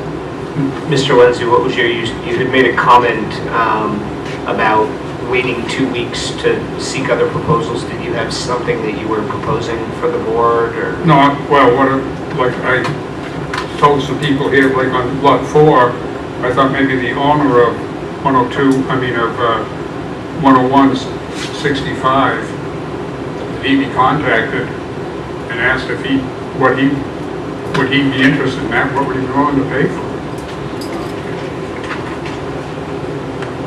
I mean, I thought that it did say, I thought in the whole bidding process that the town could, there's a lot of liberties for it. It doesn't say that you have to pay by this bidder. My only other comment would be if I bought map 102, lot 51, the first thing I'd do is go to the town office, because that lot isn't worth $5,000. So the money that you're going to make on your real estate tax, if I were the owner, would be a lot less than what they want, what the town wants. Thanks for that. Dan? Everything went out to bid and stuff, and all the conditions were met, the people bid. Let's live and learn. We got bids on every single property, and I think that's pretty good. They might have been on that big way, but we got bids on every single property. I think we should live and learn and break down everything you want in minimums and do it on the next round. Because this doesn't seem right to me. George? Well, we have two options. One, we accept the bids. Two, we decline all the bids and then rebid the property, put our stipulations in. That's the two choices we have. But I further say we went through all this trouble, and as stated by other members here, bite the bullet, sell it, and go that way with it. And now it's back, and now we'll end up putting a total of 13 pieces of property back on the tax roll. So do I have a motion? I would make the motion that we accept the bids as they were received and that we assign ownership to the highest bidders. Second that. They're right. Bailey, aye. Hardikoff, aye. Nap aye. If I could, I think that if the board will remember, the process started with the Lands Committee. I know the Lands Committee is a relatively newer advisory committee in town, and the amount of work that they put in preparing the list for sale to the board is very commendable. And, I know that the committee was focused on trying to find the best possible solution for the land, and that's not always the most expedient for a select board to make a decision on. And so I think it warrants recognition for the amount of work they put into this. And I know that they're continuing later on in the agenda. We're going to talk about the forestry services, and they do a lot of good work for the town, and I just wanted to make sure that that was recognized. I would absolutely I agree with you. echo that. They did a lot of work, and plus they contacted the real estate agent. Yeah. And advisory from them too. I definitely agree. This is a learning lesson for us moving forward to make sure that when we have a board that does that much work in advance, making sure that we're involving them in what we put together with when we put something out to bid, and ask them to provide input to make sure that we don't get caught in a situation where we're potentially peddling off land on the cheap. I asked Chair figure out how to put those into operation, we go from there, put those recommendations in when we go out for bid, and be a little bit more specific on what we're asking for. Thank you. It's a good idea is to make up kind of like an outline or an overview of recommendations or proposals when putting property out to bid. That way we're involving code enforcement, the fire department, any land committees that are involved to make sure we have it right and how we would like to see it. Absolutely. Thank you for... Thank you. All right. New business, property tax records, preservation. Connor, would you like to speak on this? I will. So I notified the board quite a few meetings ago that our tax collector is pursuing a grant through the Moose Plate Grant Program to preserve our historical tax records. So the intent of the grant would be to fully fund the cost of preserving the documents. As part of the grant proposal, she needs to include the company she plans to use. She went out and sought quotes for the work to be done. She received 2 responses back, one from CoFile, one from NEDCC. She wrote a recommendation, which is also attached to the report. She recommends the low bidder, CoFile. She's familiar with their work. They preserved the town clerk records, and they came in at just over $2,500 cheaper. So I'm seeking the board's permission for our tax collector to pursue the Moose Plate grant using CoFile as the services provider. So I would make a motion to accept CoFile as the service agent for this at $9,935 based on the contract I'll information. second that motion. Knapp, aye. Hardikoff, aye. That's right. Bailey, aye. Here, aye. All right. Forestry Service RFP. So the request to the board here, so as you know, the board approved the Forestry Services RFP developed by the Town Lands Committee. Their intent is to start working on developing forest management plans for certain town-owned properties and implementing those. This is the first step in that process. The RFP has been out for a number of weeks, and we've received pretty positive response from the community of foresters. Seems to be a lot of interest in providing these services. The question to the board, typically the board asks to open all bids at a public meeting and review them at the next meeting. I'm asking the board if they're willing to allow those bids to be opened at the due date at noon on May 23rd. This will allow the Town Lands Committee to meet prior to the next select board meeting and make a recommendation.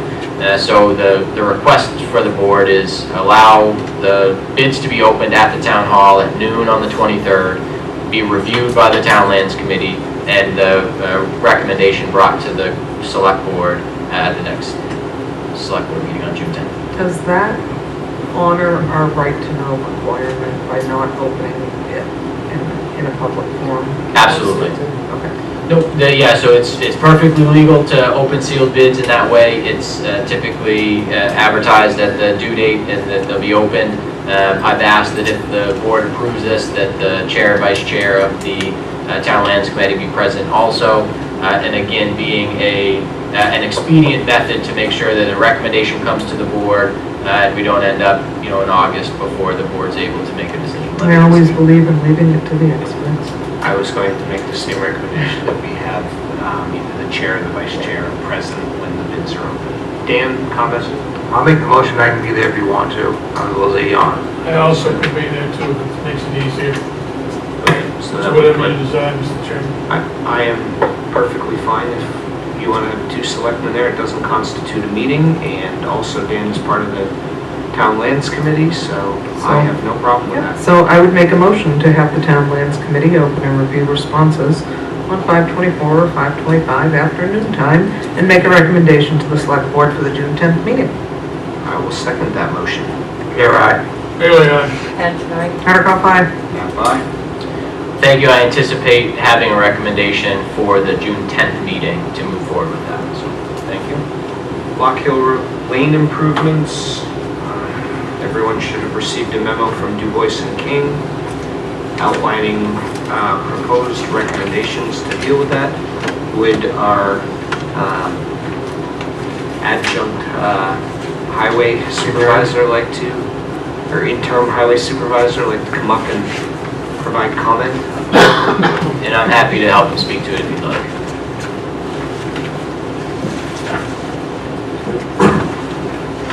One of the things that I look at when we first got called up there is the cost versus benefit. So when Du Bois and King looked at it, I'm of the opinion that you should either do option 3 or 4. 3 being to invest about $35,000 and put some material in the road, and 4 being the option of waiting a little while longer and let it dry and go ahead and pave the road.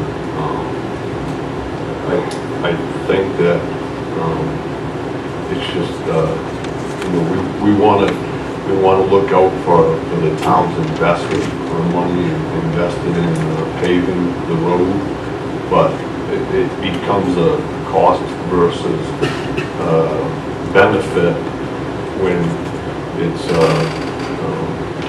a dead-end street with limited traffic. How much do you spend? Do you put $250,000 in? And I don't mean that because certainly they pay taxes up in that neighborhood like everybody else does, but do you put $250,000 into that development, or do you put $250,000 into a Hall Road, or from just picking a road, Beauty Hill, whatever, that has far more traffic? So certainly my recommendation would be that you folks either go with option 3 or 4. Dan? I can't support any of this for ethics for me as a business owner and stuff. I've been providing the board with pictures of the quality and stuff, and just looking at it stuff. And I tried working with engineers and stuff, I don't agree with their ways and stuff, and I don't have faith that R&D within the Adam theory would do it right on things I've seen so far. So I'm voting no. I'm not gonna get involved with this. I vote no on the award of the paving. So it's on you guys. I've done all my legwork. Okay, so thank you. George? No comment. Anyone else?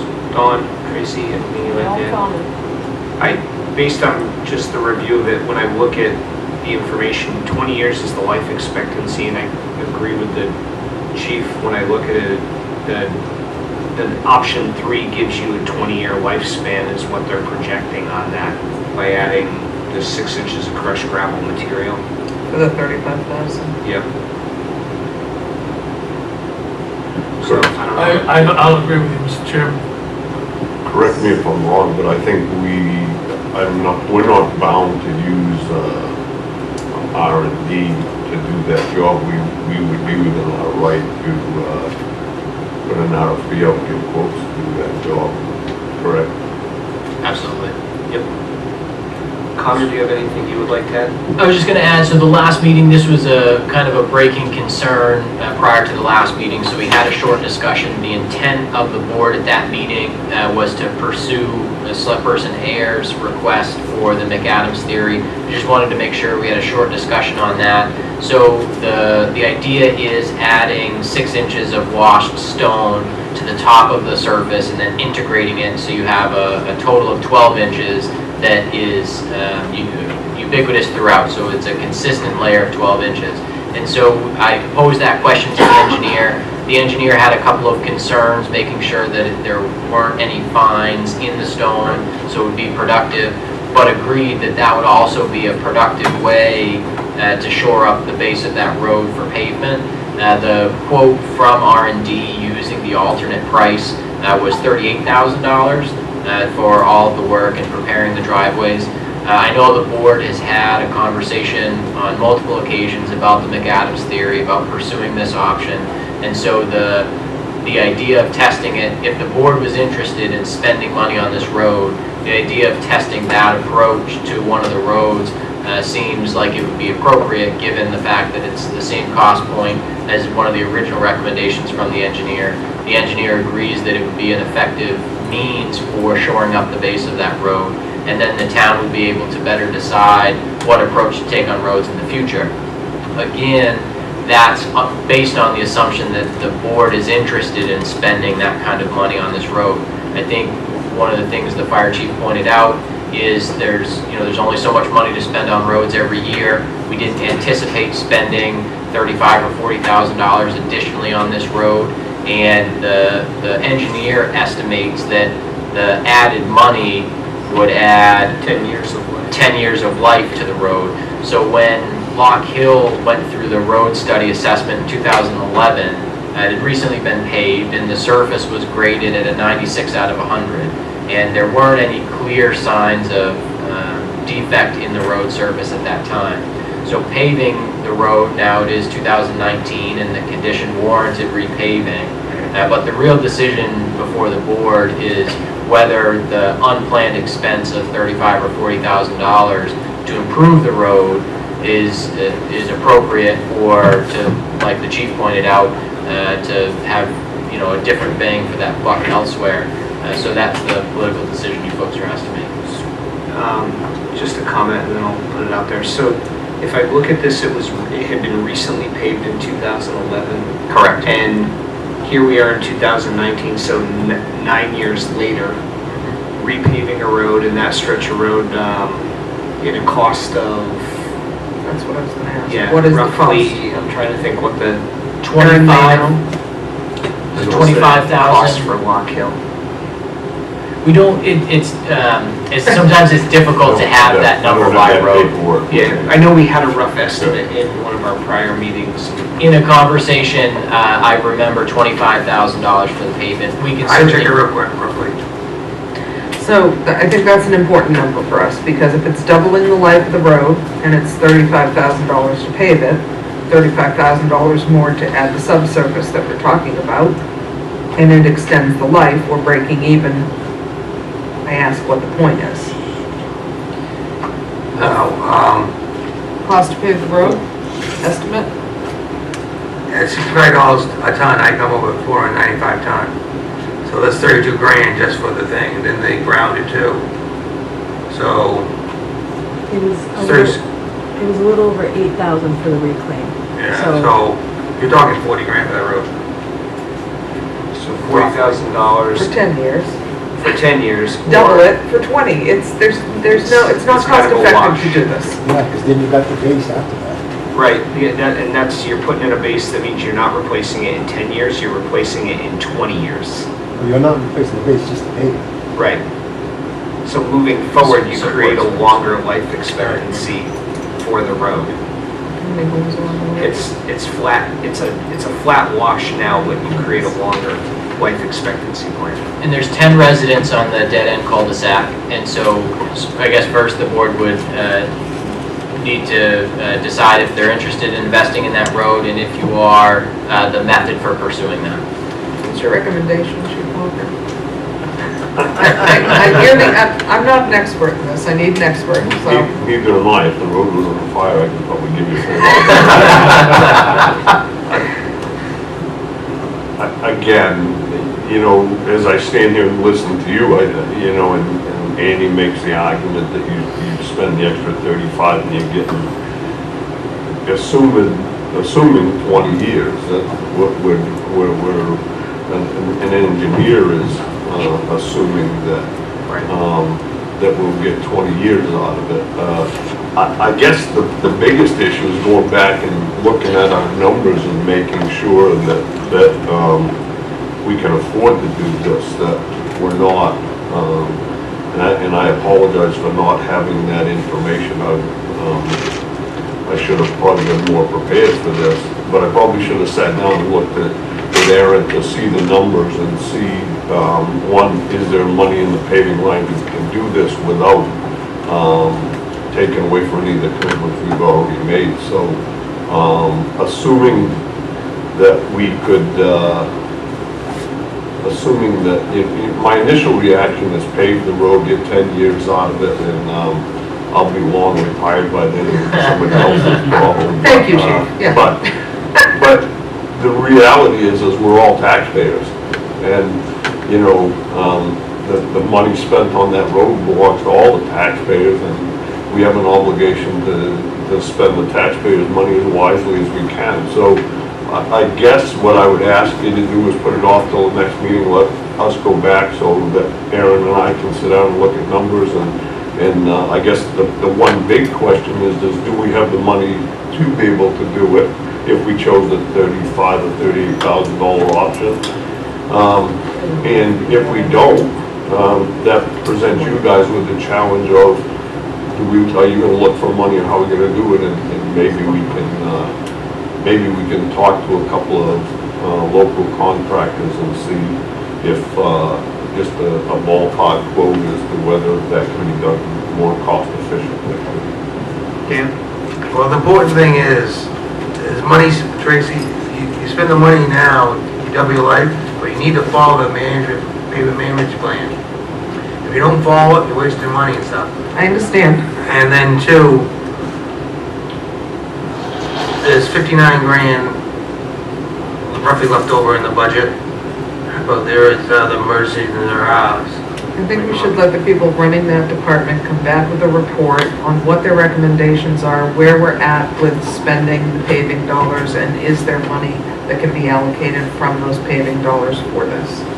I think I personally need that answer before. I'm not voting on it anyway. Okay. All right, so, George?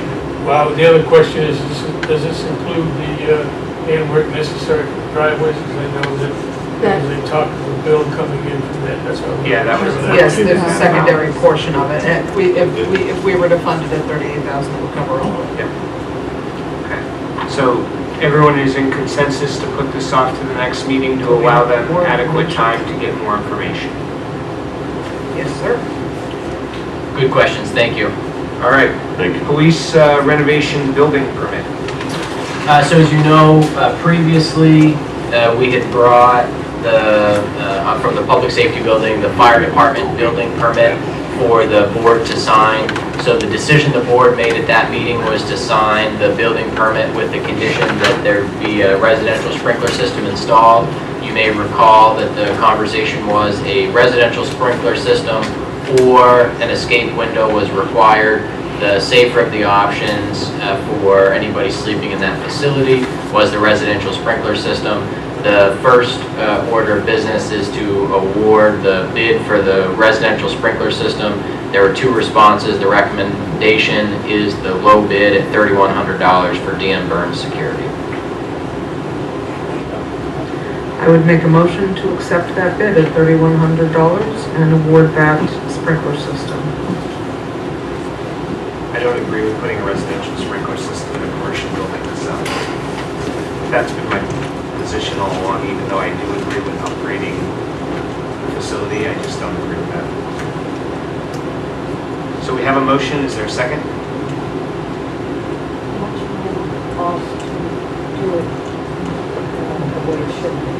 To go to a commercial system, you'd have to have a cistern, there's a lot more to do to that. Dan, second it? Vote? They're right. Barely no.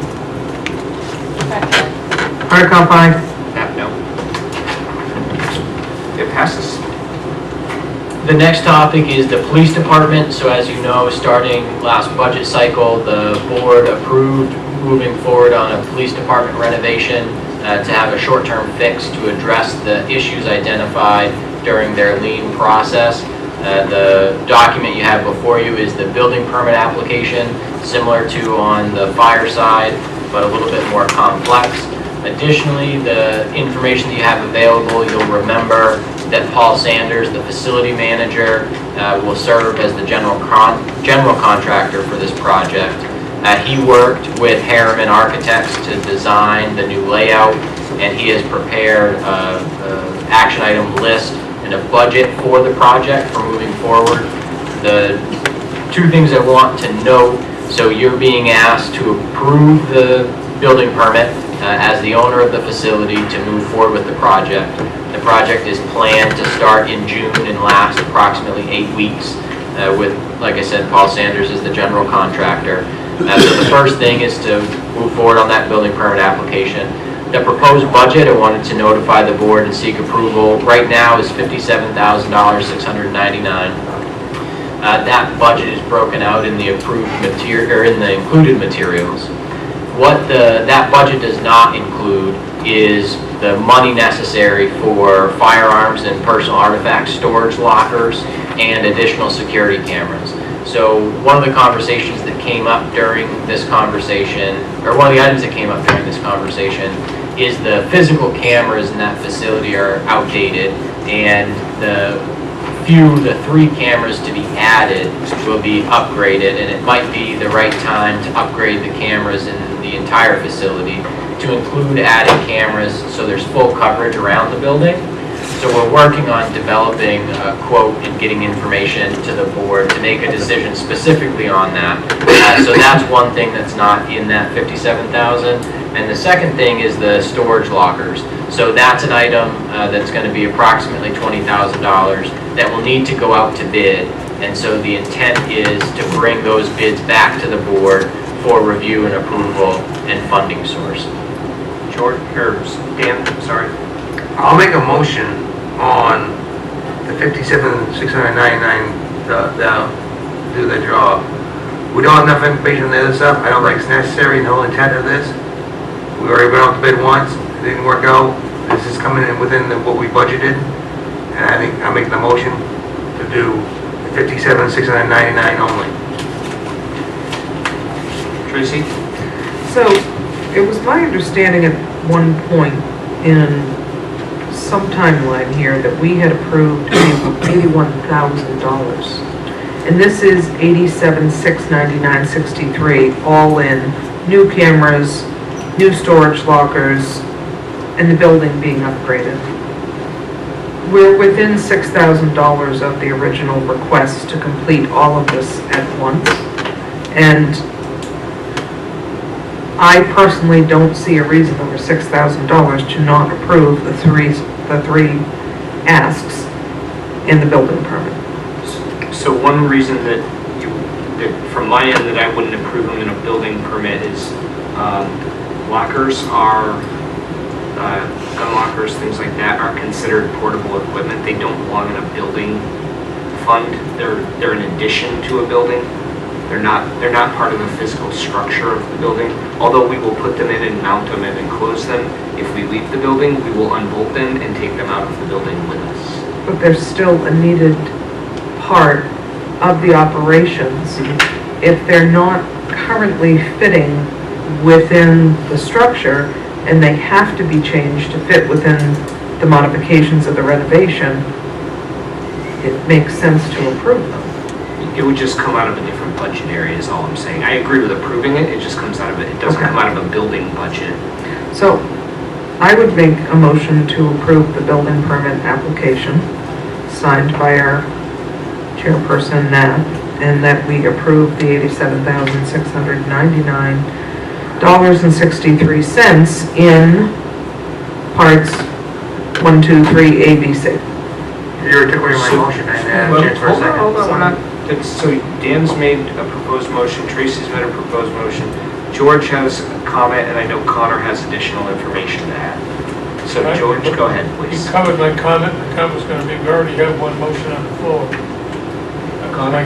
So just a point of clarification I wanted to make. So Tracy, you pointed out funding source, and so did you, Andy. So the project budget going in, the board anticipated spending approximately $81,000 on the project. And so $81,000 is what sits in the capital reserve account, which voters contributed $50,000 to. So the board knew, based on the initial estimates, that the best guess was $81,000. We didn't know for certain. What the point Andy's making is that capital reserve account speaks specifically to building preservation and rehabilitation.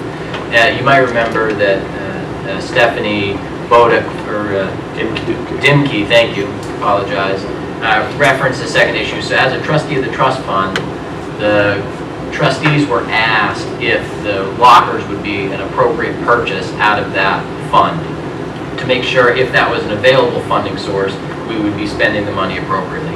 Both our attorney and the trustees believe it would be appropriate.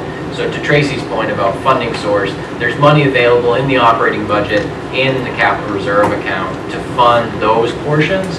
The reason that I wouldn't be asking for a vote on that tonight is because we're going to bring back bids for that work. So I wanted to make sure that you knew that it was coming, so that the total wasn't just that $57,000, but we're prepared to ask for the $57,000 tonight with the prepared budget and the building permit, and we'll be coming back with responses to a bid for the lockers and the cameras for further discussion. So certainly bring information based on that to the next meeting, but the funding source will be a decision that you can make at that time also. So what was the first motion put forward by select person? Dan moved to support spending $57,699.63. Would the select person amend that to also include signing the permit? Yes, as part of the, I would assume that is, actually, the chairman signed the permit for the. So you've amended your motion? Yeah. Okay, I would second that. Okay, so everyone has weighed in here. Connor, you've weighed in. I would like to ask, does our code enforcement officer have anything he would like to add? They addressed all the issues they had. Okay, so you're satisfied with everything that's here? Thank you. All right, so we have a motion. I seconded it. Tracy seconds the motion. There, aye. Haley, aye. Hardikoff, aye. Nap aye. And I would just ask, I anticipate that I'll have the lockers and camera information for the board at the June 10th meeting. Is there any specific information the board would like to request be included to be able to make an informed decision? Yeah, I just want to know, do we currently have lockers and can they be reused? I can answer that question tonight, and the answer is no. We do not currently have lockers for storage. Not suitable for storing firearms. We have one room. In all the Would you like some firearms are in one clarification? room. No, we're good. If you tell us we need them, we need them. So be looking for that information. All right, moving on from that audit update, Connor, would you like to speak to that? So I wanted to make sure that the board knew, so the week of May 6th, Vashon and Kluge were on site performing the audit for the 2018 financials. They'll continue to work on that audit report. We'll have a draft soon, and they typically finalize that audit report in the fall. I wanted to note, so Vashon and Kluge has been the town's auditor for 4 years. It's typically standard in government work to have an auditor for 3 to 5 years and then seek a different set of eyes for the town's financials. I would ask that the board authorize seeking a price from Vashon and Kluge for a 5th year. It would certainly be valuable to me to have an organization, if they were interested, participate in the audit again, to have that's already familiar with the financials and brings that information to the table. And so the question to the board would be, can I seek a price from Vashon Kluge for a 5th year for the 2019 financial audit? Dan, you had a comment? Shouldn't we be going through the audit right now with change of staff, town administrator? Isn't that state law? I'm not familiar with an RSA that requires an audit for the transfer of a town administrator. I thought it was common when a town official, I'll look into it. We did just finish an audit, so we are having an audit of full audit of our financials. So even if it were a requirement, I'm sure that we would meet the requirements having the audit completed. Tracy? So, because I have spent most of my career going through audit after audit after audit, what I have found is that typically year to year, and you could probably, Lynn could probably speak to this, but the questions don't often change. So when you utilize the same audit firm, the questions basically remain the same, which in some ways makes you familiar with what's going to be asked of you. So if we were to agree to get pricing for 1 more year, it would be, in my mind, with the understanding that the following year, you absolutely will bring forward a new audit firm. I think that that is extremely important in order to know that you have integrity to your audit process. I agree. I also would agree with what Tracy's saying. Is there a reason besides convenience why we wouldn't go out to quote it this year? Yeah, so again, and just speaking personally, so I participated in the audit process this year, and For the first time. For the first time. This is the second audit firm the town has had since 2011, working 5 years with Robertson Green and now 4 years with Vashon Kluge. And the familiarity of the auditors with our information and the historical information that they bring to the table was valuable for me to work with them over the week and answer their questions based on the audit they were performing. I certainly agree with Select Person Hardikoff that it's important to have another set of eyes, and certainly if it was the board's intent to have a new auditor next year, we're not under contract and we could seek bids.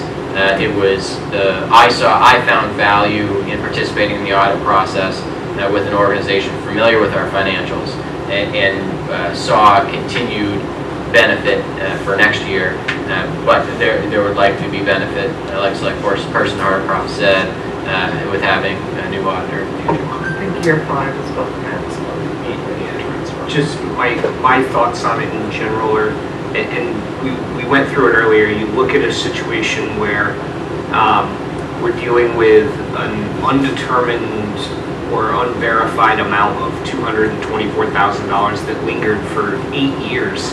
And here Connor is and the board dealing with cleaning up a mess that's been sitting around for 8+ years. Yeah.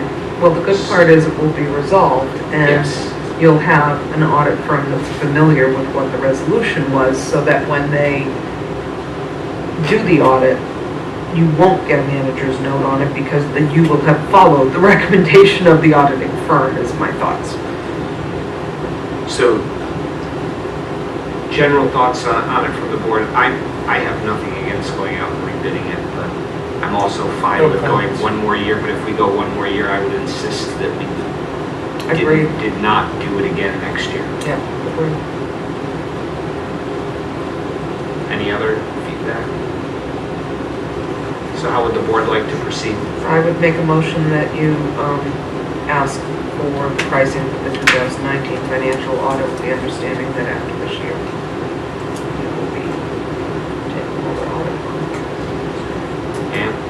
You over the past year, you have generally what it costs, right? It's about $13,000 for a financial Right, so if audit. they come in with a lot more money, it's probably worth going to bid now. They come in like 18,000, a big jump. Regardless, I'll bring the price to the board for final approval to enter contract with Vashon Kluge. We're not authorizing to proceed, just authorizing for him to go. Okay, price. Seems like a reasonable price. Second the motion. Hey, Ron. Anyway, aye. Article 5? Yeah, bye.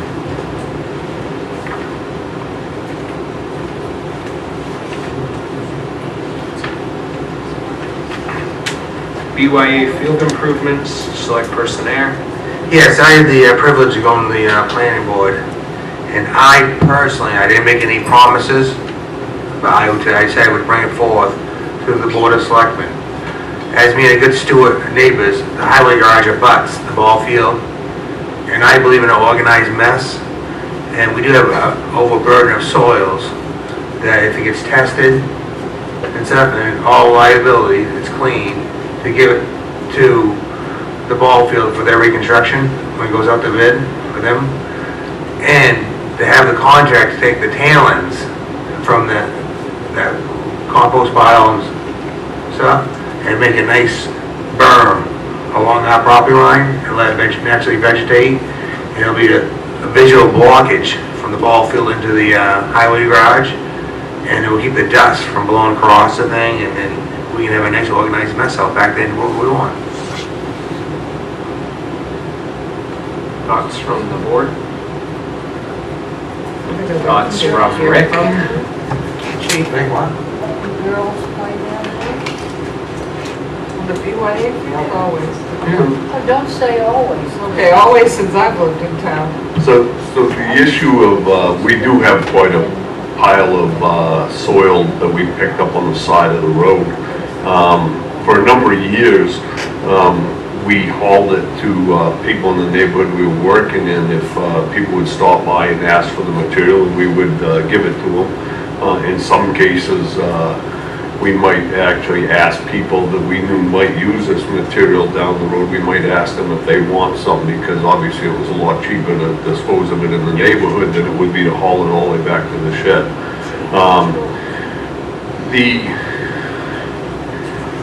It was brought to my attention there are a number of communities out there that have signed waivers from people if they want the material. They sign a waiver saying that they'll be responsible if there's any problem with the soil. I brought this up to former Administrator Scruton.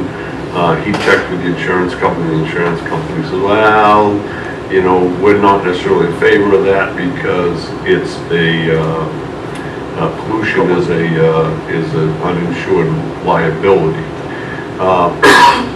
The issue is that we have quite a pile of it out there. I took a look at it the other day, and I think going along with what Select Person here says, you know, my New England Yankee in me says that if somebody says I'll take some of that material and they're willing to sign saying that they'll take it, that you give it to them. I think the vast majority of the stuff, I'm not a soil scientist by any stretch of the imagination, but common sense tells me most of the stuff is blown off the side of the road. And the ironic part of it is, in speaking with one of the guys from the state, if we dig that material up right there, if we're going to replace a culvert, and we dig the material up, we put that material right back in place, we're fine. It's when you haul the stuff back to the shop, you can't use it again. If it's dirty, it's dirty. If it's, you know, I mean, that's the part I don't quite understand is. So, I assume it's pretty expensive. The state has quite a pile of it in numerous locations. Talking to Chris Sullivan from Division 6, he says, I don't know. He says, we're running out of place and the state's going to have to do something too. So, I guess one of the things we should do is try to get some prices to see what it costs to test some of this stuff and how much of it we can test. But there again, the Yankee in me says if somebody wants it, let's just leave it there. Yeah. I'm assuming we'd have to do a T-clip on it. As long as it passes the T-clip, it's probably going to be acceptable. Do you have an idea what the cost is for that? It all depends. Okay. I wouldn't even want to quote you a number because it depends on how many samples they would want to take out. But the truth of the matter is, and again, Dan's correct. We have quite a pile of it out there. We're running out of space. We're going to need to do something. We're either going to have some tested and move it, or we're going to have to bring somebody in and clean up the stump pile, grind that, and get it out of there so we got room to put more dirt. So the interesting part is on that, what they're testing for, looking for are organic solids VOCs. And if they do, all they do is they run it, so they send it to a place like Cohoes where they're making sheetrock and they burn it off, and then it's just burned dirt to get the VOC content out of it, and then it just gets landfilled. Peter went through a considerable process last fall. One of the plow trucks lost a hydraulic hose.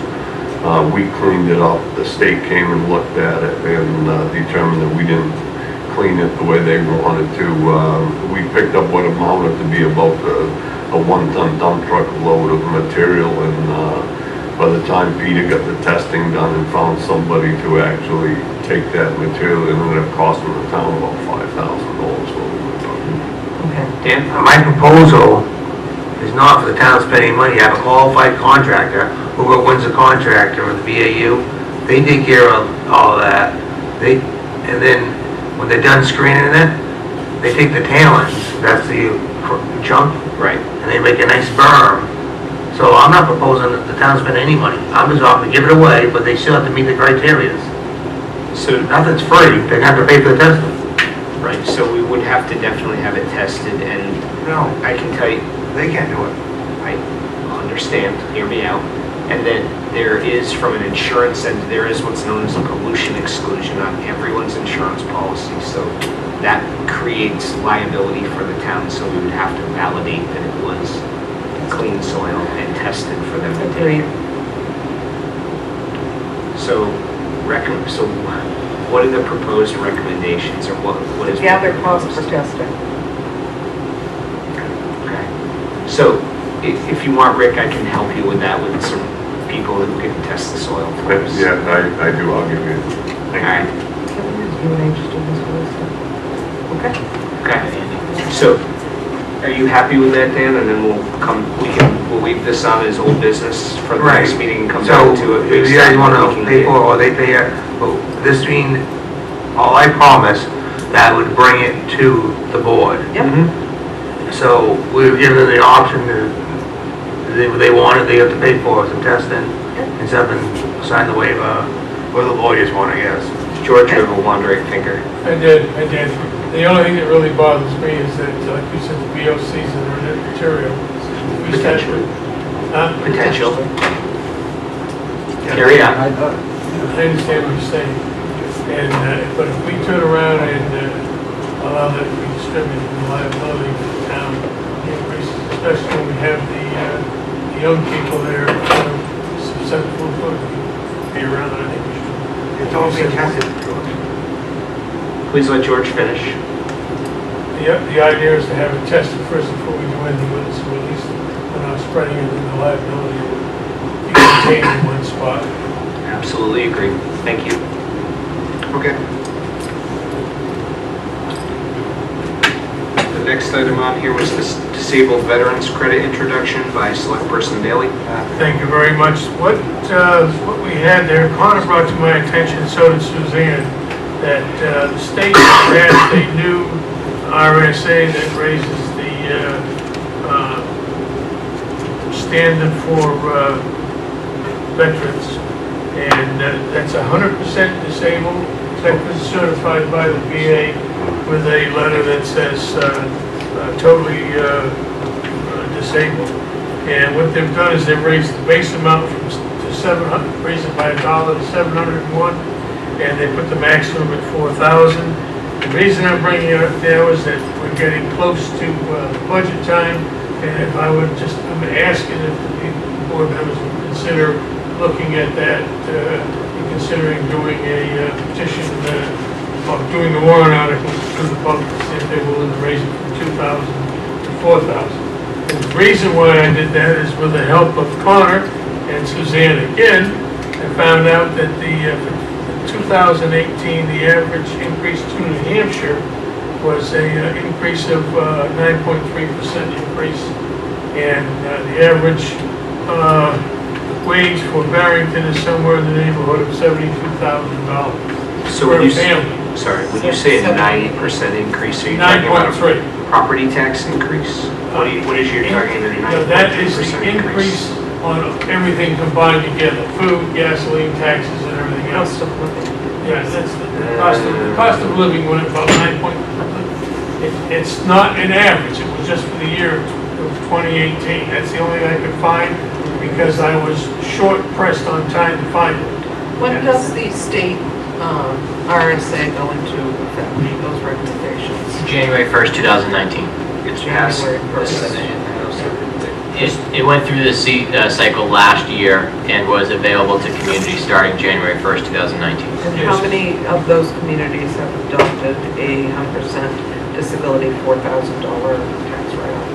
I really don't know, because I only became aware of this 2 weeks ago, and I think we're discussing it openly. And I'm just trying to have everybody have it on their mind. Yeah. And then at the same time, I took into consideration what you had proposed on the property tax for the elderly. And the reason I did that is because for consideration is that Social Security and all the items that are considered as a asset have all gone up, but our original assessment has not.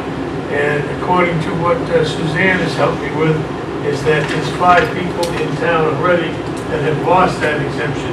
It's not because of something they did, it's just the idea that figure the cost of all the social security and all the other items that they might have gone up. And so when we consider this for the budget, which is on the ongoing issue agenda, is to consider that and just be prepared to go over it with all the other items that we're going to have. So the only proposal I have of the elderly exemption was for single elderly exemption, because the rest of them either met the average within our community or exceeded the average within our community, except for a single elderly exemption.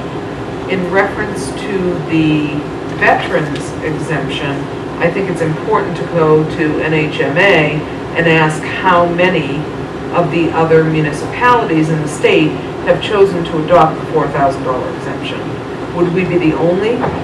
And then the other thing is to data mine how many veterans do we have currently that would qualify for 100%. It's a range too, you can change, you can. No, I understand, but I think we need data. Right, but what is the current impact? Yeah, I'd be curious to know what the current impact is. So I have, that data was included in the exemption and credit analysis memo that I provided previously. And so just to let you know what my plan is, so moving forward, as George mentioned. Last meeting, not this one, because I don't see it here now. No, the exemption and credit memo was a few months ago. Okay, I was going to say, I don't. And so that was during the conversation about elderly exemptions. Right. So included in there how many exemptions and credits were received in each category. Okay. And that would include the disabled veteran.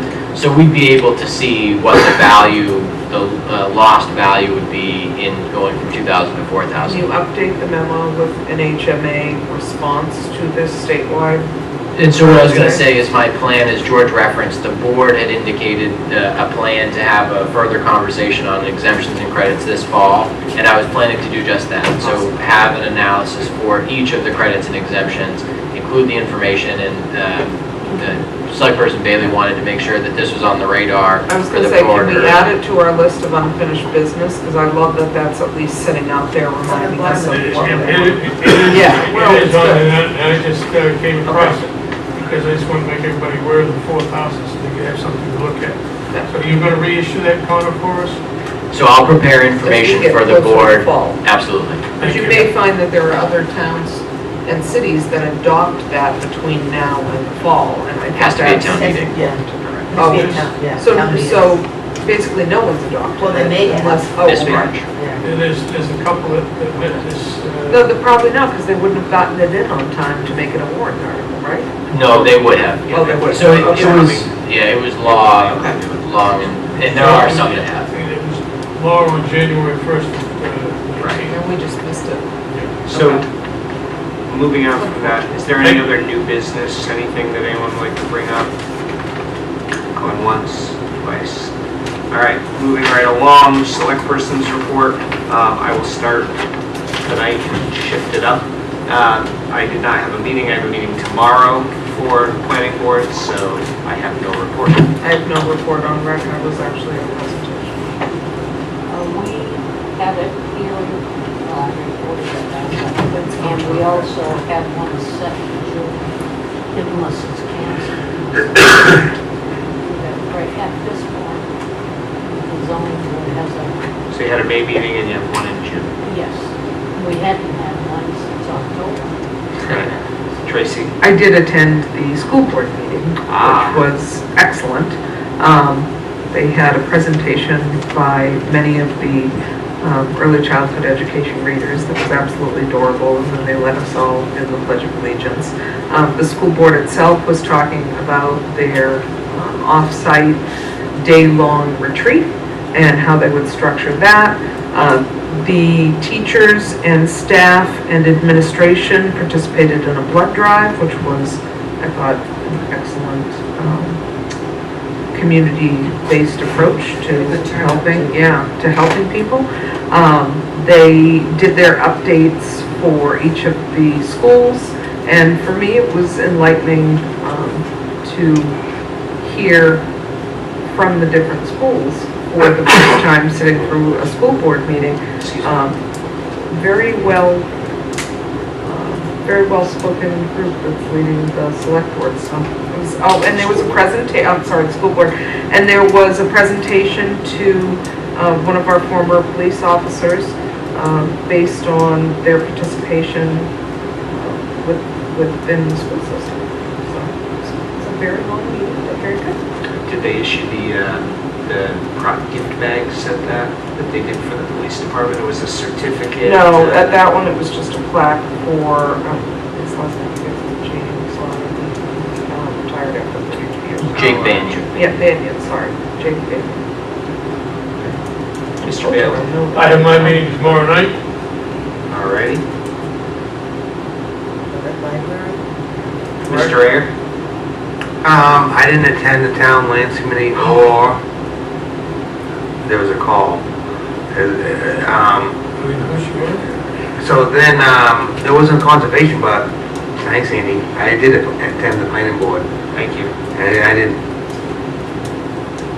Oh, one other thing, I'm sorry, I took really bad notes at the school board meeting. But the one other thing was they updated all of their policies based on the overall Federal School Boards Association recommendations. There. I knew I took some notes. There's a minus up at the planning board and the ball fields up. And then, so basically all the information, I told Bob would save it, all the paperwork for you, because I know you like to carry it around. Thank you. It was, I took a picture too, but I deleted it because somebody else posted one. It was a proclamation about his participation. I think he's the DARE officer, was the DARE officer, and his interaction with the community and the safety of the school. And it is on Barrington. Okay. You're way beyond 3 minutes and I have a call for public comment here. How come you don't come here all clean? Final public comment. Real quick, on June 14th, I think it's the kindergartners are having a field trip. They're going to start at the elementary school, they're going to walk over to the post office, and they're going to mail a letter to their parents.